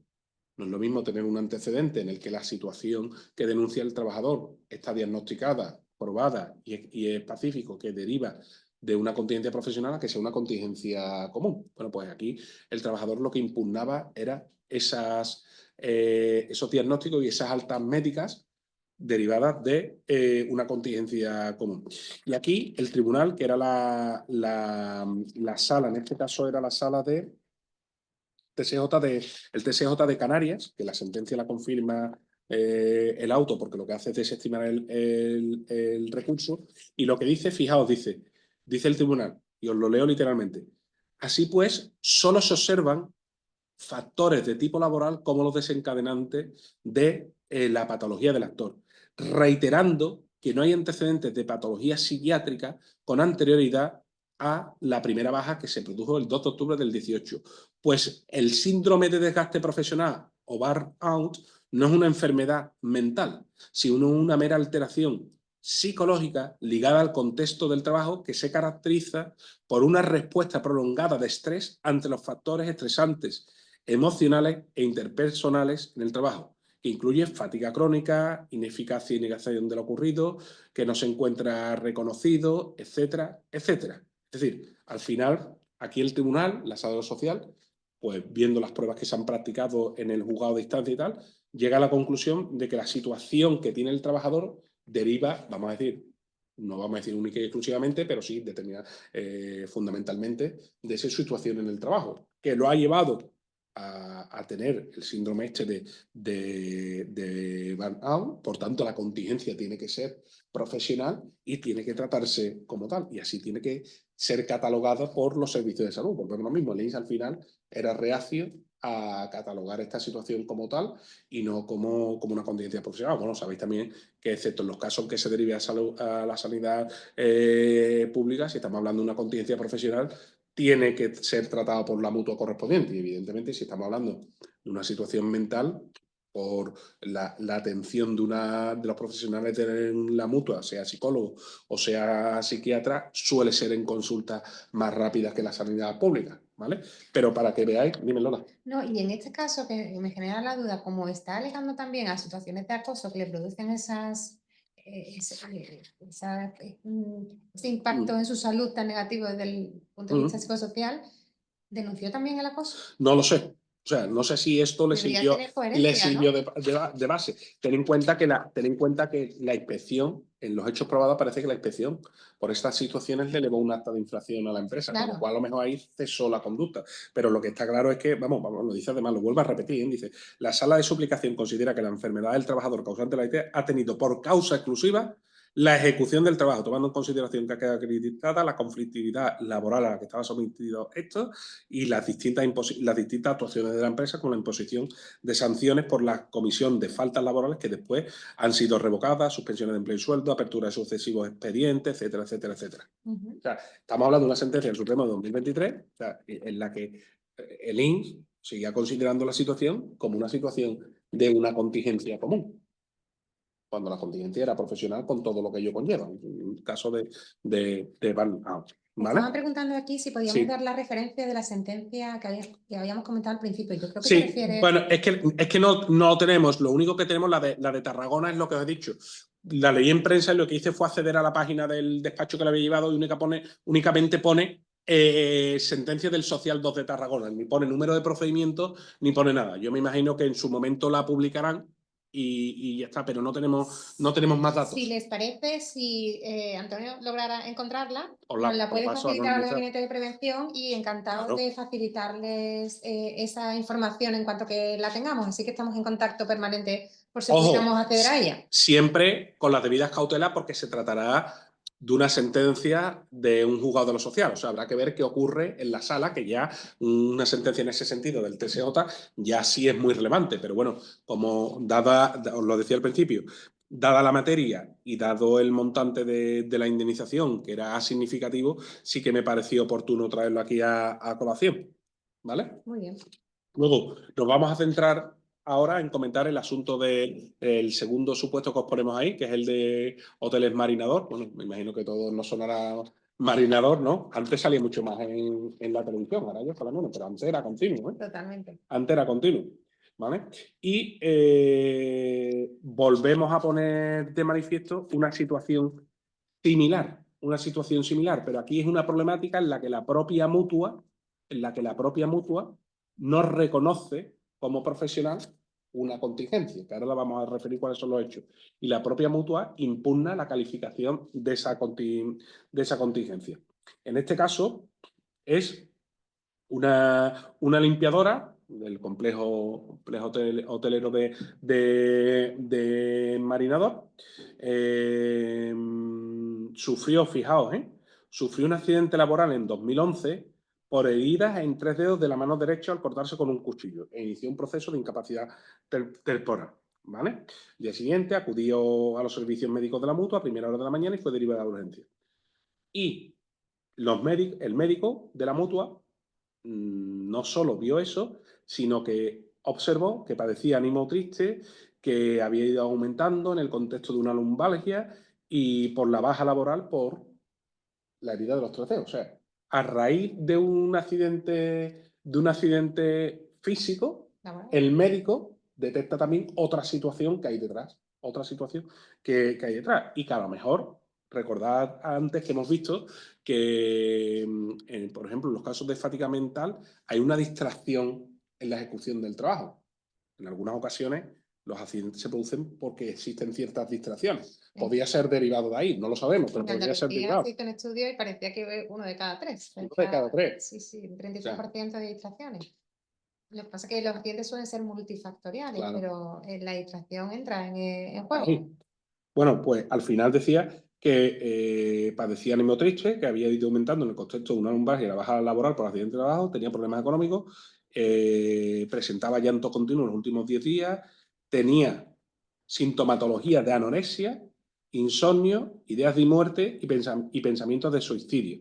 Ideas de muerte, para los que no conozcáis la terminología, es, a diferencia de lo que es pensamiento de suicidio, es personas que tienen pensamientos o sueños relacionados con muertes, no su propia muerte, sino pues situaciones de muerte, o ha ocurrido esto, o ha ocurrido esto, o qué pasa, por ejemplo, si avanza un poco más, qué pasaría si yo muriese, no está pensando en suicidarte, pero qué pasaría en si yo muriese, qué situación se quedaría, etcétera. Eso es lo que se suele denominar en el argot médico como ideas de muerte. Ya pensamientos de suicidio es ya estar pensando en otro paso más. O sea, en decir, ¿me puedo suicidar? ¿No me puedo suicidar? ¿Me puedo tomar esto? ¿Puedo hacer, llevar a un paso más? O sea, ¿qué pasaría si yo me muriese? Pues, ¿qué pasaría, no ya si yo me muriese, qué pasaría si yo me voy a la azotea y me tiro desde arriba? Eso ya es un pensamiento de suicidio, o sea, ya no es idea de muerte. ¿Vale? Pues el médico detecta esta situación. Entonces, a instancia de la actora, se inicia un expediente de determinación de la contingencia, hay un informe de la psicóloga y el EBI, ¿vale? Diagnostica el padecimiento de síndrome de burnout, ¿vale? Y lo diagnostica. El EBI es del Servicio de Salud. Efectivamente, lo diagnostica como tal. Y la sentencia del juzgado lo que hace es declarar que la contingencia de ese proceso de incapacidad temporal tiene la consideración de accidente de trabajo y, por tanto, contingencia profesional.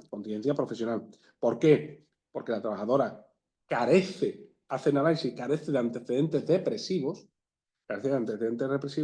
y lo que se deduce y lo que se estudia es que cuando se reincorpora al trabajo se ve incapaz de afrontar las duras condiciones laborales impuestas por la responsable del departamento. Establece una serie bueno, estaba sometida aquí a jornadas, distintas cuestiones, pero a jornadas que incluso semanalmente llegaban a las 60 horas, etcétera, etcétera. ¿Vale? Entonces, al final, ¿qué ocurre? Que se cuestiona si es contingencia común o si es contingencia profesional. El EBI dice esto, en la sentencia recurrida se discute que sea un síndrome de burnout y al final el TSJ dice que sí, que efectivamente es un síndrome de burnout, que hay un conflicto laboral mantenido con la actora, que además tiene la situación personal, pero que esto no le lleva a ser el único sustento de su familia, lo que le lleva, fijaos el análisis que hace, lo que le lleva a evitar ser reivindicativa de sus derechos en determinadas situaciones, como jornadas de 60 horas, es decir, soy el único sustento de mi familia, si yo ahora protesto, lo que sea, me echan o lo que sea, yo tal. Entonces, eso ha derivado. Y al final la contingencia se le diagnostica de síndrome de burnout y la contingencia es profesional. Y a la empresa le piden, imagino, todo lo que tenga que ver con el procedimiento de trabajo vinculado a ese trabajo. Claro, lo que pasa es que, efectivamente, lo que pasa es que en este procedimiento, en la calificación de la contingencia, este procedimiento no tiene una consecuencia directa para la empresa, que es lo que nosotros los abogados llamamos que vamos como convidados de piedra. Nosotros lo que hacemos es aportar la documentación y que ya luego, como decimos, y perdóname la expresión, se peleen entre el INS y la mutua por la situación. Claro, pero si al final de ese procedimiento se deriva que lo que hay es una contingencia profesional derivada de la situación de conflicto laboral, esto lo siguiente es o una demanda de acoso, una demanda de resolución del contrato al 50 del estatuto por incumplimiento de las obligaciones del empresario, etcétera, etcétera. La inspección de trabajo no entra ahí, ¿no? La inspección de trabajo aquí no entra. pero puede entrar después. A eso voy. Que yo vaya Si se con esta determina sentencia, que la que yo vaya con esta empresa- sentencia Eso y es. le diga, mire usted lo que me está pasando, Eso lo que está pasando. Que la inspección de trabajo realice una investigación y levante tal. Ahora, si yo con esta sentencia lo que hago es interponer una demanda de acoso, de moving, lo que sea, ya la inspección de trabajo no puede entrar porque eso está judicial y tal. Pero con esta sentencia yo sí puedo ir a la inspección de trabajo a mirar lo que me está pasando en mi trabajo. Y no solo a mí, sino a X compañeros o compañeras. Y entonces ahí tenemos el problema. Por eso digo que... O otra persona de la empresa con esto. Bueno, otra persona de la empresa Sí, con aunque esto llega tiene que acceder a la la autorización. Eso ¿vale? es. Entonces, fijaos, un procedimiento en el que en principio la empresa va de convidado de piedra porque es una discusión sobre la calificación de la contingencia, pero que después sí puede tener una segunda parte, Ujú. ¿vale? Luego, nos vamos ahora a otro además, fijaos, esto es simplemente una curiosidad. Este auto que hemos citado, que es del año 2016, la ponente es María Lourdes Arastey Saún, que ahora es magistrada del Tribunal Superior de Justicia de la Unión Europea. O sea, no estamos hablando de cualquier magistrada, ¿vale? Citamos también, para terminar con los autos, un auto de abril de 2022, que es el que citamos en cuarto lugar, y en el que la empresa que aparece es Ilunion. Yo esto de los datos nunca lo he entendido, Lola, porque en la sentencia, Consejo General del Poder Judicial, la base de datos, se anonimizan los datos de los trabajadores, pero no los de las empresas. Entonces es una cosa que nunca he entendido, porque es cierto que usted, ¿vale? Tiene que velar por los datos que son confidenciales, pero bueno, debería, si se anonimizan unos datos, tienen que ser tanto demandante como demandado, ¿no? Sí, el equilibrio que nosotros pedimos muchas veces no se Mm, consigue. O Sí, sea, sí. o son los dos, O tanto ninguno. tienes que velar por los intereses de uno como por los intereses de otro, Porque ¿no? además ahí se publican aunque no sea firme. No, O aquí todas son no. firmes. Se publican las de TSJ, que pueden que no sean firmes, A eso voy. y el Supremo, claro, el TSJ, tú tienes que ver si después si es firme o no es firme, ¿vale? Que además, las bases de datos, por ejemplo, como Avanzado y el Derecho, si te dice, esta sentencia todavía no es firme, pero el Consejo General del Poder Judicial no te dice si una sentencia del TSJ es firme, Debería indicarlo. ¿vale? O sea, si es muy reciente, tú ya lo sabes, pero si es a lo mejor de 6 meses, tú no sabes si se ha formalizado un recurso o no Claro. se ha formalizado un recurso, ¿vale? Entonces, eso es importante. Sin duda. Pero bueno, vamos a ver, en este caso, fijaos, es muy interesante porque se hace un análisis sobre lesiones, sobre lesiones anímicas o psíquicas. Y dice el tribunal hace una referencia a la doctrina científica como accidente de trabajo y dice, considera la doctrina de la sala que viene calificando como accidente de trabajo la depresión tras una modificación sustancial, crisis nerviosa por estrés profesional, síndrome de desgaste personal, estado de ansiedad generalizado derivado de conflictividad laboral sin concurrencia de ninguna otra causa. Volvemos otra vez a ver los antecedentes de esa persona. Y también del TSO, bueno, distintas situaciones. Ojo, yo me he encontrado con situaciones en las que, oye, pero ¿cómo pruebas todo eso? Hemos tenido conocimiento que durante esta situación la persona también ha tenido a la vez una separación o un divorcio. Entonces, claro, pero ¿cómo pones tú encima de la mesa eso? ¿Sabes? Porque eso lo pones encima de la mesa con una testifical de un compañero o compañera que la sepa, pero no lo sabes de otra forma. Y claro, cuando tú estás ya en juicio, lo pones como situación, pero bueno, usted, esta persona lo achaca todo al trabajo, pero bueno, ha tenido una separación de su pareja que no sabemos hasta qué punto. Todas las separaciones son traumáticas, algunas muy poco y otras mucho, pero nosotros no lo sabemos porque no nos podemos meter en la vida de la persona. Oye, a lo mejor son una pareja súper bien avenida, que todo ha ido bien y tal cual, o a lo mejor pues han acabado tirando los tratos a la cabeza. Es que no lo sé. Yo conozco el caso de una pareja en el mismo trabajo y tienen bueno, querellas interpuestas y además han tenido una problemática por la custodia de la hija, etcétera, etcétera. Es que todo eso, y si tú además tienes, que yo no digo que tú tengas un problema con tu jefe, con tus compañeros, pero que no podemos decir, yo entro en el trabajo y me olvido de otro, yo entro aquí y tal, y más cuando además tu pareja es compañero también tuyo de trabajo. O sea, y yo tengo, fíjate en ese caso que saca a colación tan complejo, Lola. Y yo, empresario, ¿hasta dónde llega mi deber de vigilancia? Es que hasta dónde llega es hasta casi todo. El problema es qué elementos tienes como empresario para intentar mitigar esos riesgos. Claro, pero Es una que no pareja tienes elementos. y que está discutiendo en el trabajo, porque son trabajadores, y están discutiendo temas de trabajo, o sea, yo puedo decir, oye, aquí no se discute tal cual, pero mi deber de vigilancia hasta qué punto, porque es que realmente es una cuestión personal íntima que la extrapolo, que la traigo al centro de trabajo. No, y a lo mejor la conversación, la discusión de trabajo no tiene nada que ver con el trabajo. Claro, O es que sea, la discusión por eso te digo, es efectivamente. encarnizada, pero no por el fondo, sino porque hay O, detrás una efectivamente, connotación tú que es dices, la que se está utilizando ahí esto para que se está enfrentarse. utilizando como excusa. Eso Esta es. es una cuestión que no tiene relevancia ninguna y lo que se ha generado es una bola enorme. Es una situación complicada de Es una situación complicada. enfrentar. Bueno, en este caso se analizan varios supuestos y en la sentencia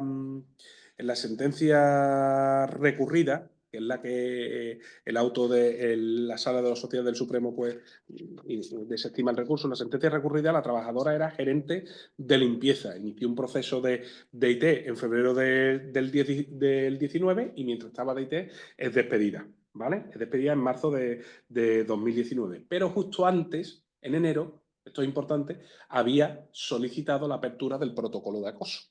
Había solicitado la apertura del protocolo de acoso. El despido fue declarado nulo por el TSJ, por la Sala de lo Social del TSJ de Navarra, y luego la causa del proceso de IT deriva en que había sido calificada, volvemos a lo mismo, como común y se califica como que un trastorno, y lo digo literalmente, adaptativo con ansiedad y que aparece a partir de mayo de 2018, o sea, es muy anterior a la baja que ya inició. No constan, dice el tribunal, trastornos anteriores por ansiedad, ni en el entorno laboral, ni en el entorno profesional, y está aprobado en el proceso de despido, que es a partir de mayo de 2018, o sea, la IT la empezó en febrero de 2019, 10 meses antes, 10 meses después, ¿vale? Pero dice que a partir de mayo de 2018 es cuando ya constan correos de la trabajadora responsable de recursos humanos quejándose del trato de la gerente hacia ellos y de las situaciones que le estaba provocando. ¿Vale? Entonces, al final, ¿qué ocurre? Se inicia la IT mucho después, es un caso en el que parece que la trabajadora ha soportado una situación y la ha ido sobrellevando, lo que hablábamos antes de los alimentos sujetivos, oye, pues yo soy más capaz de llevar esto para adelante o no, yo soy capaz de esto, de intentar, pues vamos a intentar a ver si podemos arreglarlo, vamos a llegar a otros puntos. Bueno, parece que aquí no sucedió.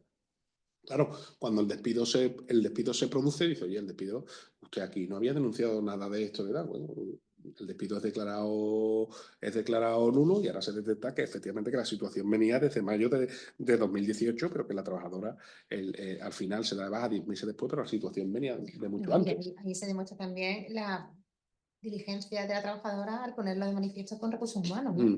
Efectivamente, O sea no lo que está manifestando a cualquiera, está manifestando eso es, a la responsable de recursos humanos. Si eso ya la es. responsable de recursos humanos no actúa, claro, nosotros podemos decir, nos encontramos, tener en cuenta que en las cadenas de mando, esto es un problema que nos encontramos los abogados muchas veces en los procedimientos judiciales, que nos decimos, oye, es que, vamos a ver, es que a recursos humanos, voy a poner el caso contrario, a recursos humanos no nos dijo nada a la trabajadora ni nos dijo nada el jefe de servicio, quien se lo comunicó, claro. Pero de cara a un tribunal, un jefe de servicio, con más o menos responsabilidad, pero es un responsable de la empresa. Con lo cual, si un trabajador a un jefe de servicio, estoy utilizando una nomenclatura genérica, a un jefe de servicio le pone de manifiesto una problemática, esa persona ya es un responsable de la empresa.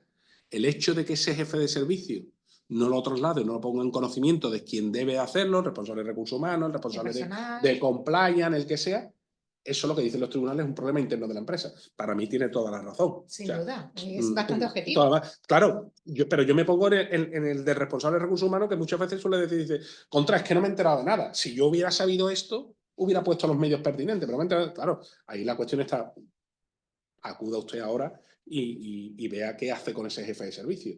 Pero tenerlo en cuenta muchas veces, ¿eh? Cuando dice, oye, no, es que no hemos tenido conocimiento a la dirección de la empresa o quién podía actuar. Bueno, pero en el momento en el que tiene conocimiento, porque se lo traslada a la trabajadora o porque es consciente, un responsable de la empresa, pongo otro ejemplo. O sea, si resulta que un empleado de una oficina bancaria está viviendo una situación con el director y el subdirector o la subdirectora es consciente y no lo pone en conocimiento, subdirectora es una persona responsable. ¿Eh? Sí, me diréis de una oficina bancaria y tal y cual. Sí, es que, mire usted, tú le puedes llevar a los juzgados un organigrama con una estructura en la que entre el subdirector y el director de zona haya 5 personas intermedias, pero dicen, usted es un responsable en el centro de trabajo. La oficina es un centro de trabajo. Y un subdirector o una subdirectora es un responsable. Con lo cual, si no es capaz de reconducir o solucionar la situación y no le lleva el problema interno suyo, adecue los mecanismos oportunos. Claro, yo no sé cómo lo ves tú, pero es que en el ámbito de la prevención yo cada vez veo que va más unido el departamento de personal o de recursos humanos, de personas, con todo lo que tiene que hacer el departamento de prevención. Es que es un todo. La empresa lo tiene que enfrentar con una visión absolutamente global. Por eso la prevención es tan transversal y la importancia, vamos, eso lo sabes tú mejor que yo, Lola, la importancia de tener metidos en la prevención y de contar en la prevención con los mandos intermedios, que para mí son la bisagra. Claro. Es la bisagra. Si los mandos intermedios, utilizo una nomenclatura genérica, ya depende de cada organización, si los mandos intermedios no están metidos en la cultura preventiva y no están metidos en lo que es la prevención, ahí hay una separación. Nosotros estamos diseñando ahora, que esperamos lanzarlo en breve, ya doy una primicia, el 5º programa de liderazgo en prevención de CEA, y es enfoque absoluto, sobre todo directivo, personal directivo y mandos intermedios, como los verdaderos garantes de que esa prevención llegue a todos los estamentos de la empresa y que todo esté perfectamente interrelacionado. Pero insisto, desde el punto de vista de los departamentos de personas, es que estar ajeno a todo lo que tiene que ver con la seguridad, salud y el bienestar de los trabajadores es un muy mal negocio, porque al final tienen que ir absolutamente de la mano para llegar a los objetivos que se prevén. La complejidad que yo le veo, Lola, es que los departamentos de recursos humanos es que están saturadísimos por toda la normativa que hay en todos los ámbitos. O sea, todos pensamos en una estructura de una multinacional con un departamento de recursos humanos tipo, que es el director de recursos humanos y luego 3 patas, ¿no? La parte de administración, que es la que lleva la parte administrativa, nómina, seguro social, etcétera, la parte de relaciones laborales, pues las cuestiones jurídicos laborales, y la parte de prevención de riesgos laborales que se diga tal, luego una coordinación arriba, perfecto. Claro, pero ese es el modelo tipo, es ideal, pero eso solo se da en grandes organizaciones, en otras no. Y al final el propio departamento de recursos humanos dice, al final, ahora me está diciendo que modifica el estatuto, ahora me está diciendo que modifica la LRJS, ahora la inspección me está requiriendo todo por aquí, registro horario, ahora prevención de riesgo, ahora esto. Y al final es que los están sobresaturando. Yo los comprendo muchas veces porque dices que no me da la vida. Es cierto, pero que al meter riesgos psicosociales dinamita cualquier otra cosa que no sea que el puente de recursos humanos prevención vaya absolutamente de la mano. Yo lo que creo, que es lo que tú has dicho, que es que precisamente la prevención no es una obligación de recursos humanos o de tal. Es una cuestión que tú tienes que hacer partícipe y responsable a todos en la empresa. Y efectivamente, el mando intermedio es importantísimo. El mando intermedio es como si fuera el catequista, y perdonadme la analogía, que dice que el domingo tienes que ir a misa, que el domingo tienes que ir a misa, el domingo tienes que ir a misa, el niño, el domingo tiene, y el domingo el niño va a misa. O sea, el mando intermedio, que a lo mejor el niño iría con su padre, pero si el mando intermedio está ahí, lo más probable es que vaya. Pues eso es aquí. O sea, el mando intermedio es el que tiene que estar encima. Si los trabajadores observan que sus propios superiores más directos, pues no es que hagan caso omiso, pero no lo imbuyen como una función principal y primordial, junto con las suyas que tengan del negocio de la actividad. Si eso no lo ven los trabajadores, al final ellos tampoco lo hacen.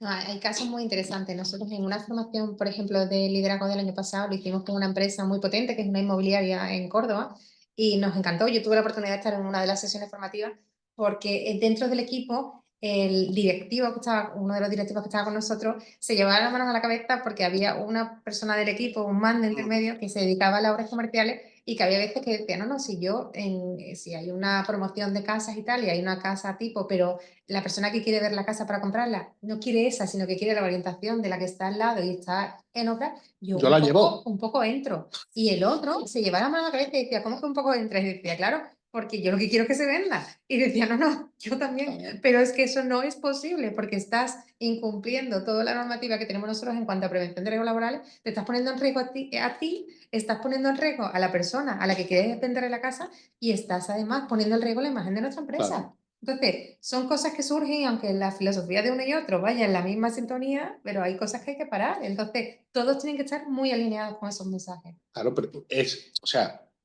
conscientemente, no está saltándose, o sea, no lo hace conscientemente, pero es fruto de la inconsciencia. ¿Por qué? Porque realmente no está mentalizado de la importancia de esas situaciones. Es que no está mentalizado de la Eso es. importancia de esas situaciones. Vamos, me pasa con 2 o 3 clientes que me han dicho, en época electoral, pues las grandes empresas y sobre todo industria, pues suele haber visitas de políticos. Bueno, pues me pasa con un par de clientes, los jefes de planta, dice, para mí es lo peor. Dice, porque tenemos que montar una. Claro, imagínate, oye, me dicen que van a aparecer X personas y en principio planteamos un itinerario y luego no aparecen X más Y y luego viene gente de la empresa y ahora cuando estamos en un itinerario se quieren desviar, dice, claro, se vuelven locos pues diciendo, es que esto no es una instalación para un paseo así de buena primera, Claro, claro, ¿sabes? claro. Entonces los de prevención enfermedades y tal se vuelven locos, dicen, ostras, que aquí, fíjate, imagínate si nos pasa aquí algo o tal, por eso mismo, claro. Y es la mentalización, oye, no, que no, yo no te pongo un casquito y te pongo por una pasarela a mirar, ¿no? Que es que ahí hay ácido sulfúrico y salta y te puede caer, Sin ¿sabes? duda, sin duda. Entonces, es importante en el momento en que la persona está mentalizado, ya esa inconsciencia no la tiene, ¿sabes?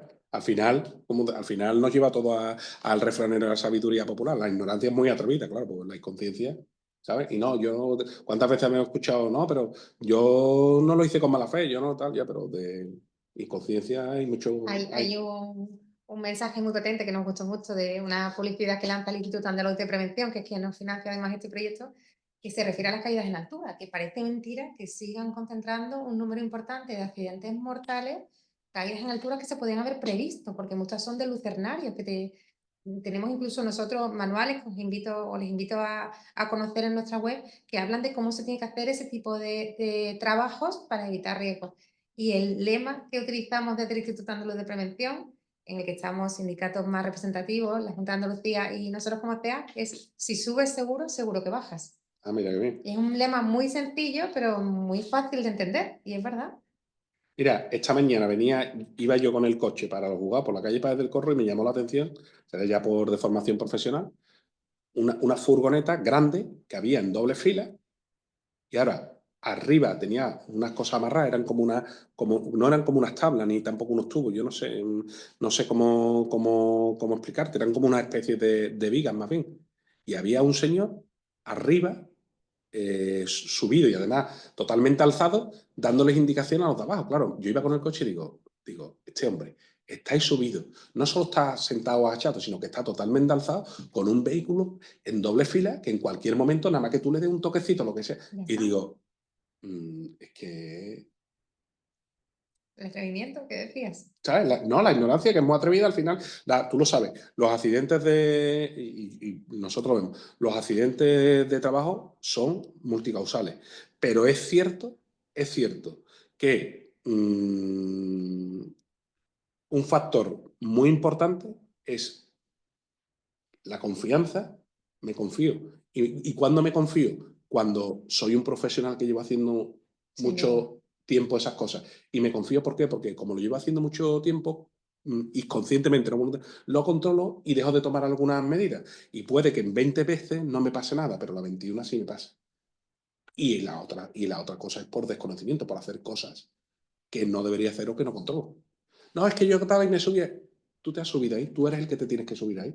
Entonces, ¿para qué te subes?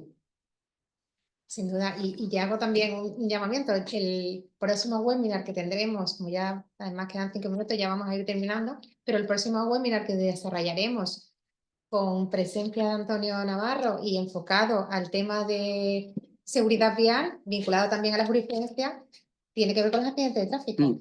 Ahora los accidentes de tráfico viales vinculadas a la seguridad laboral han crecido mucho, pero es que la mayoría, la gran mayoría son accidentes in itinere. Y en las últimas informaciones que hemos podido ver de la Dirección General de Tráfico es que en los accidentes mortales hay una incidencia enorme de personas que no se han puesto el cinturón de seguridad, que es una condición, un elemento de seguridad que parece que está absolutamente interiorizado. Que creíamos que ya...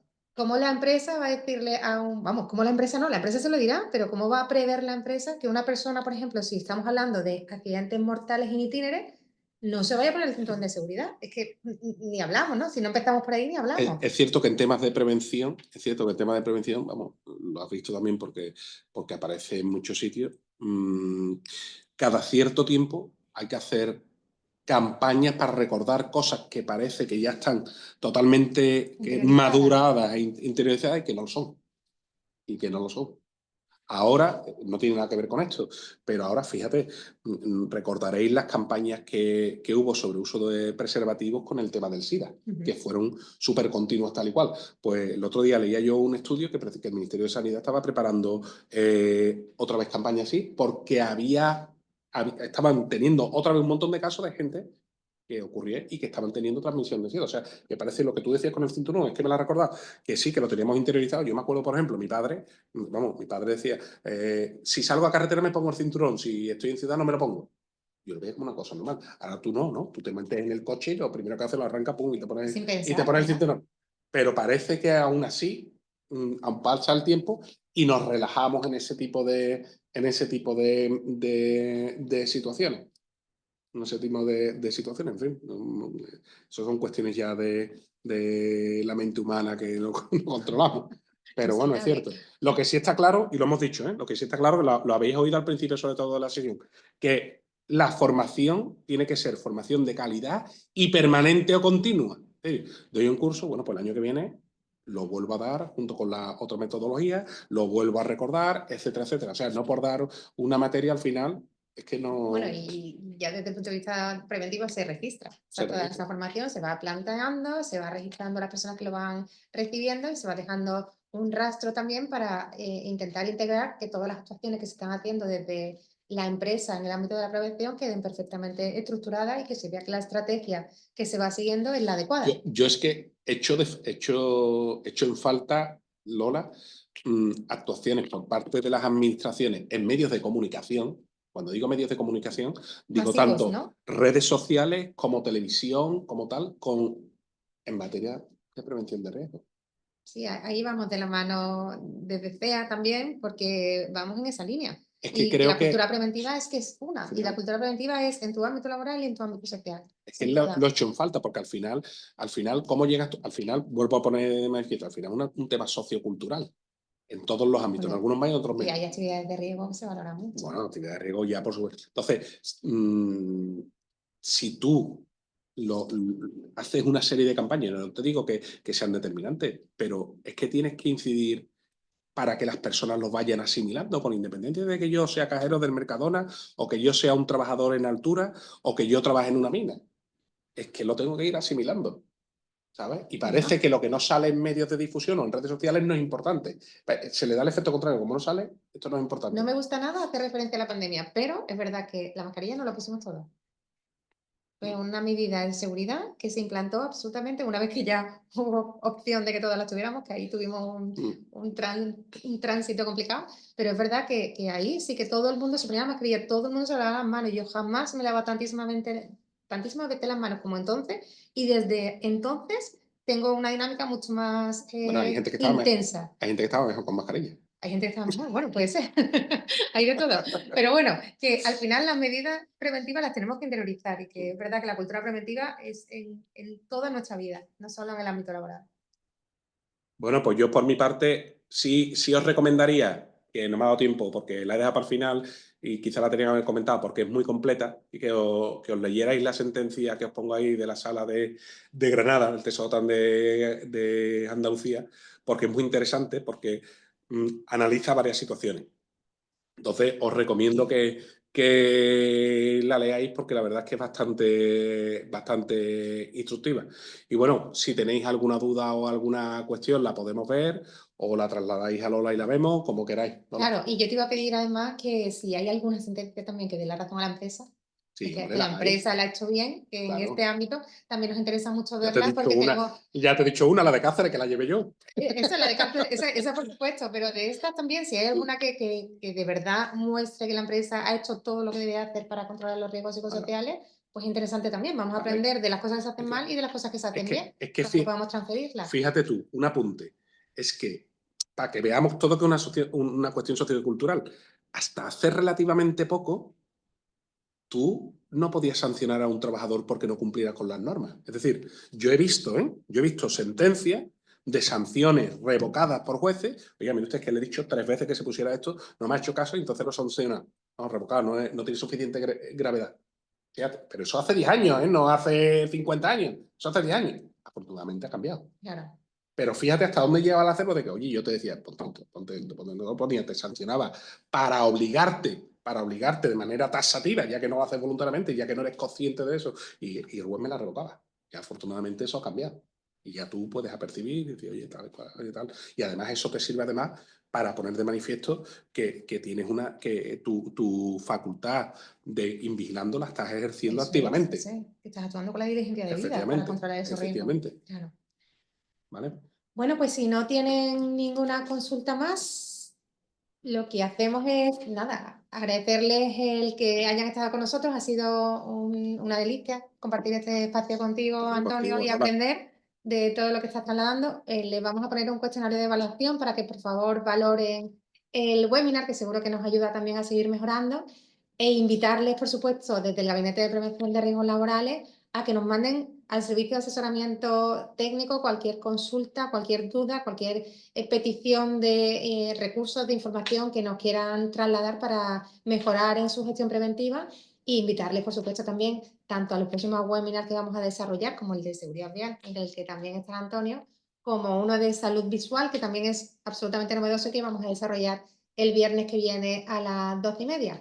Así que, Antonio, muchas gracias. Te dejo a ti que despidas Nada, si quieres. Muchas gracias. Yo creo que el tema es muy interesante, con independencia de que termine. Oye, y me parece muy bien yo creo que habría que buscar más eslóganes como el que tú has dicho, porque al final eso se le queda a la gente. Si sube seguro, baja seguro. Pues oye, apliquémoslo y busquemos más, ¿no? Eso es, en eso vamos. Muchísimas gracias. Un Gracias. saludo. Hasta luego.